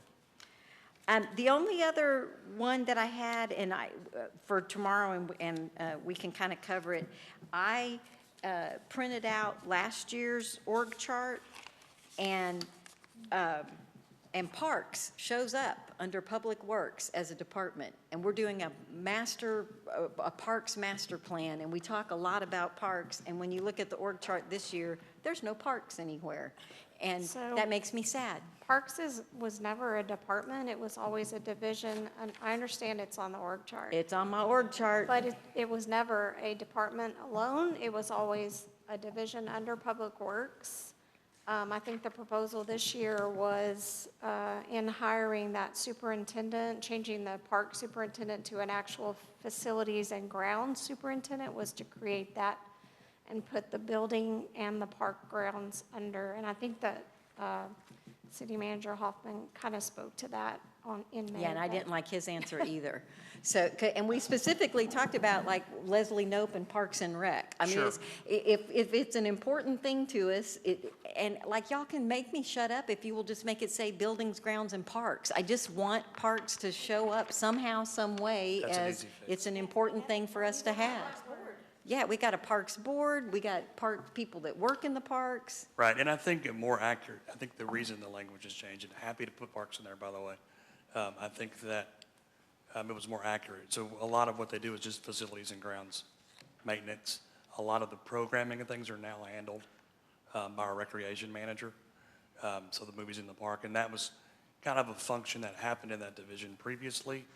Now, literally, the guys mow the grass. Well, then if you want to make it Parks and Recs and make it clear that Parks and Recs does the programming in the parks and that the building and grounds takes care of the facility maintenance of the parks, I don't care. Sure. I'm sure hoping I get to see an org chart that says parks on it somewhere. I think we can add them in, we would prefer to add them in the facilities, grounds, and parks, and not create a whole nother department at this point in the year. And she's in an arm wrestling mood. I'm in an arm wrestling mood, too. Word will appear. Okay, so at council, that doesn't mean that you had to have all of your questions. So you're still allowed to ask questions tomorrow.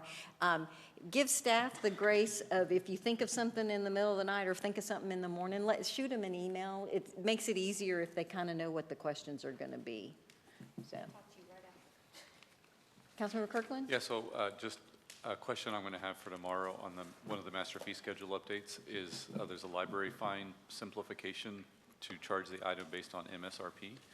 And I've actually gone through this once in my life, and I was very grieved by having to pay $120 for a book that I could buy for 20 bucks, because that was the MSRP versus the actual retail cost of it. And so I just would want us to consider if, instead of MSRP, but which might be a 5X hyperinflated number, if we could propose like actual retail price of it. So what you've shared with us is that you can't be trusted with a library book. That's what I'm One getting out of time. this. But also there's staff time and everything to put that in the library. So my to track request to it. you, because I'm the liaison to the library board, and they did a bunch of study on this, will you call Bonnie Pearson tomorrow? Who's actually on vacation, so who can you talk to? You know what? I didn't know that it came from the library board's request, so then I can retract my, I just was looking at it thinking, you know, maybe there's a way to achieve the exact same objective, which is for the individual to replace the item without it artificially costing more than it actually does. Bethany, or there's somebody over there. We'll get you a better We'll have answer. an But answer. we're even going to no fines, because it's really, you don't want the $2, you want the book back. Right, So right. they're going to no fines and longer when you, They told you it's 8 o'clock, the alarm is 8 o'clock. So, but the library board had, it came from Bonnie, and we can Understood. double Got it. check on that. Yeah, thank you. Okay. All right. Happy to entertain a motion to adjourn. Motion to adjourn? And because we still don't have anybody signed up for citizen comments. So was that a second? Second. All right, 8:07, and we are adjourned. Great job, staff. Thank you, thank you, thank you. Who is that?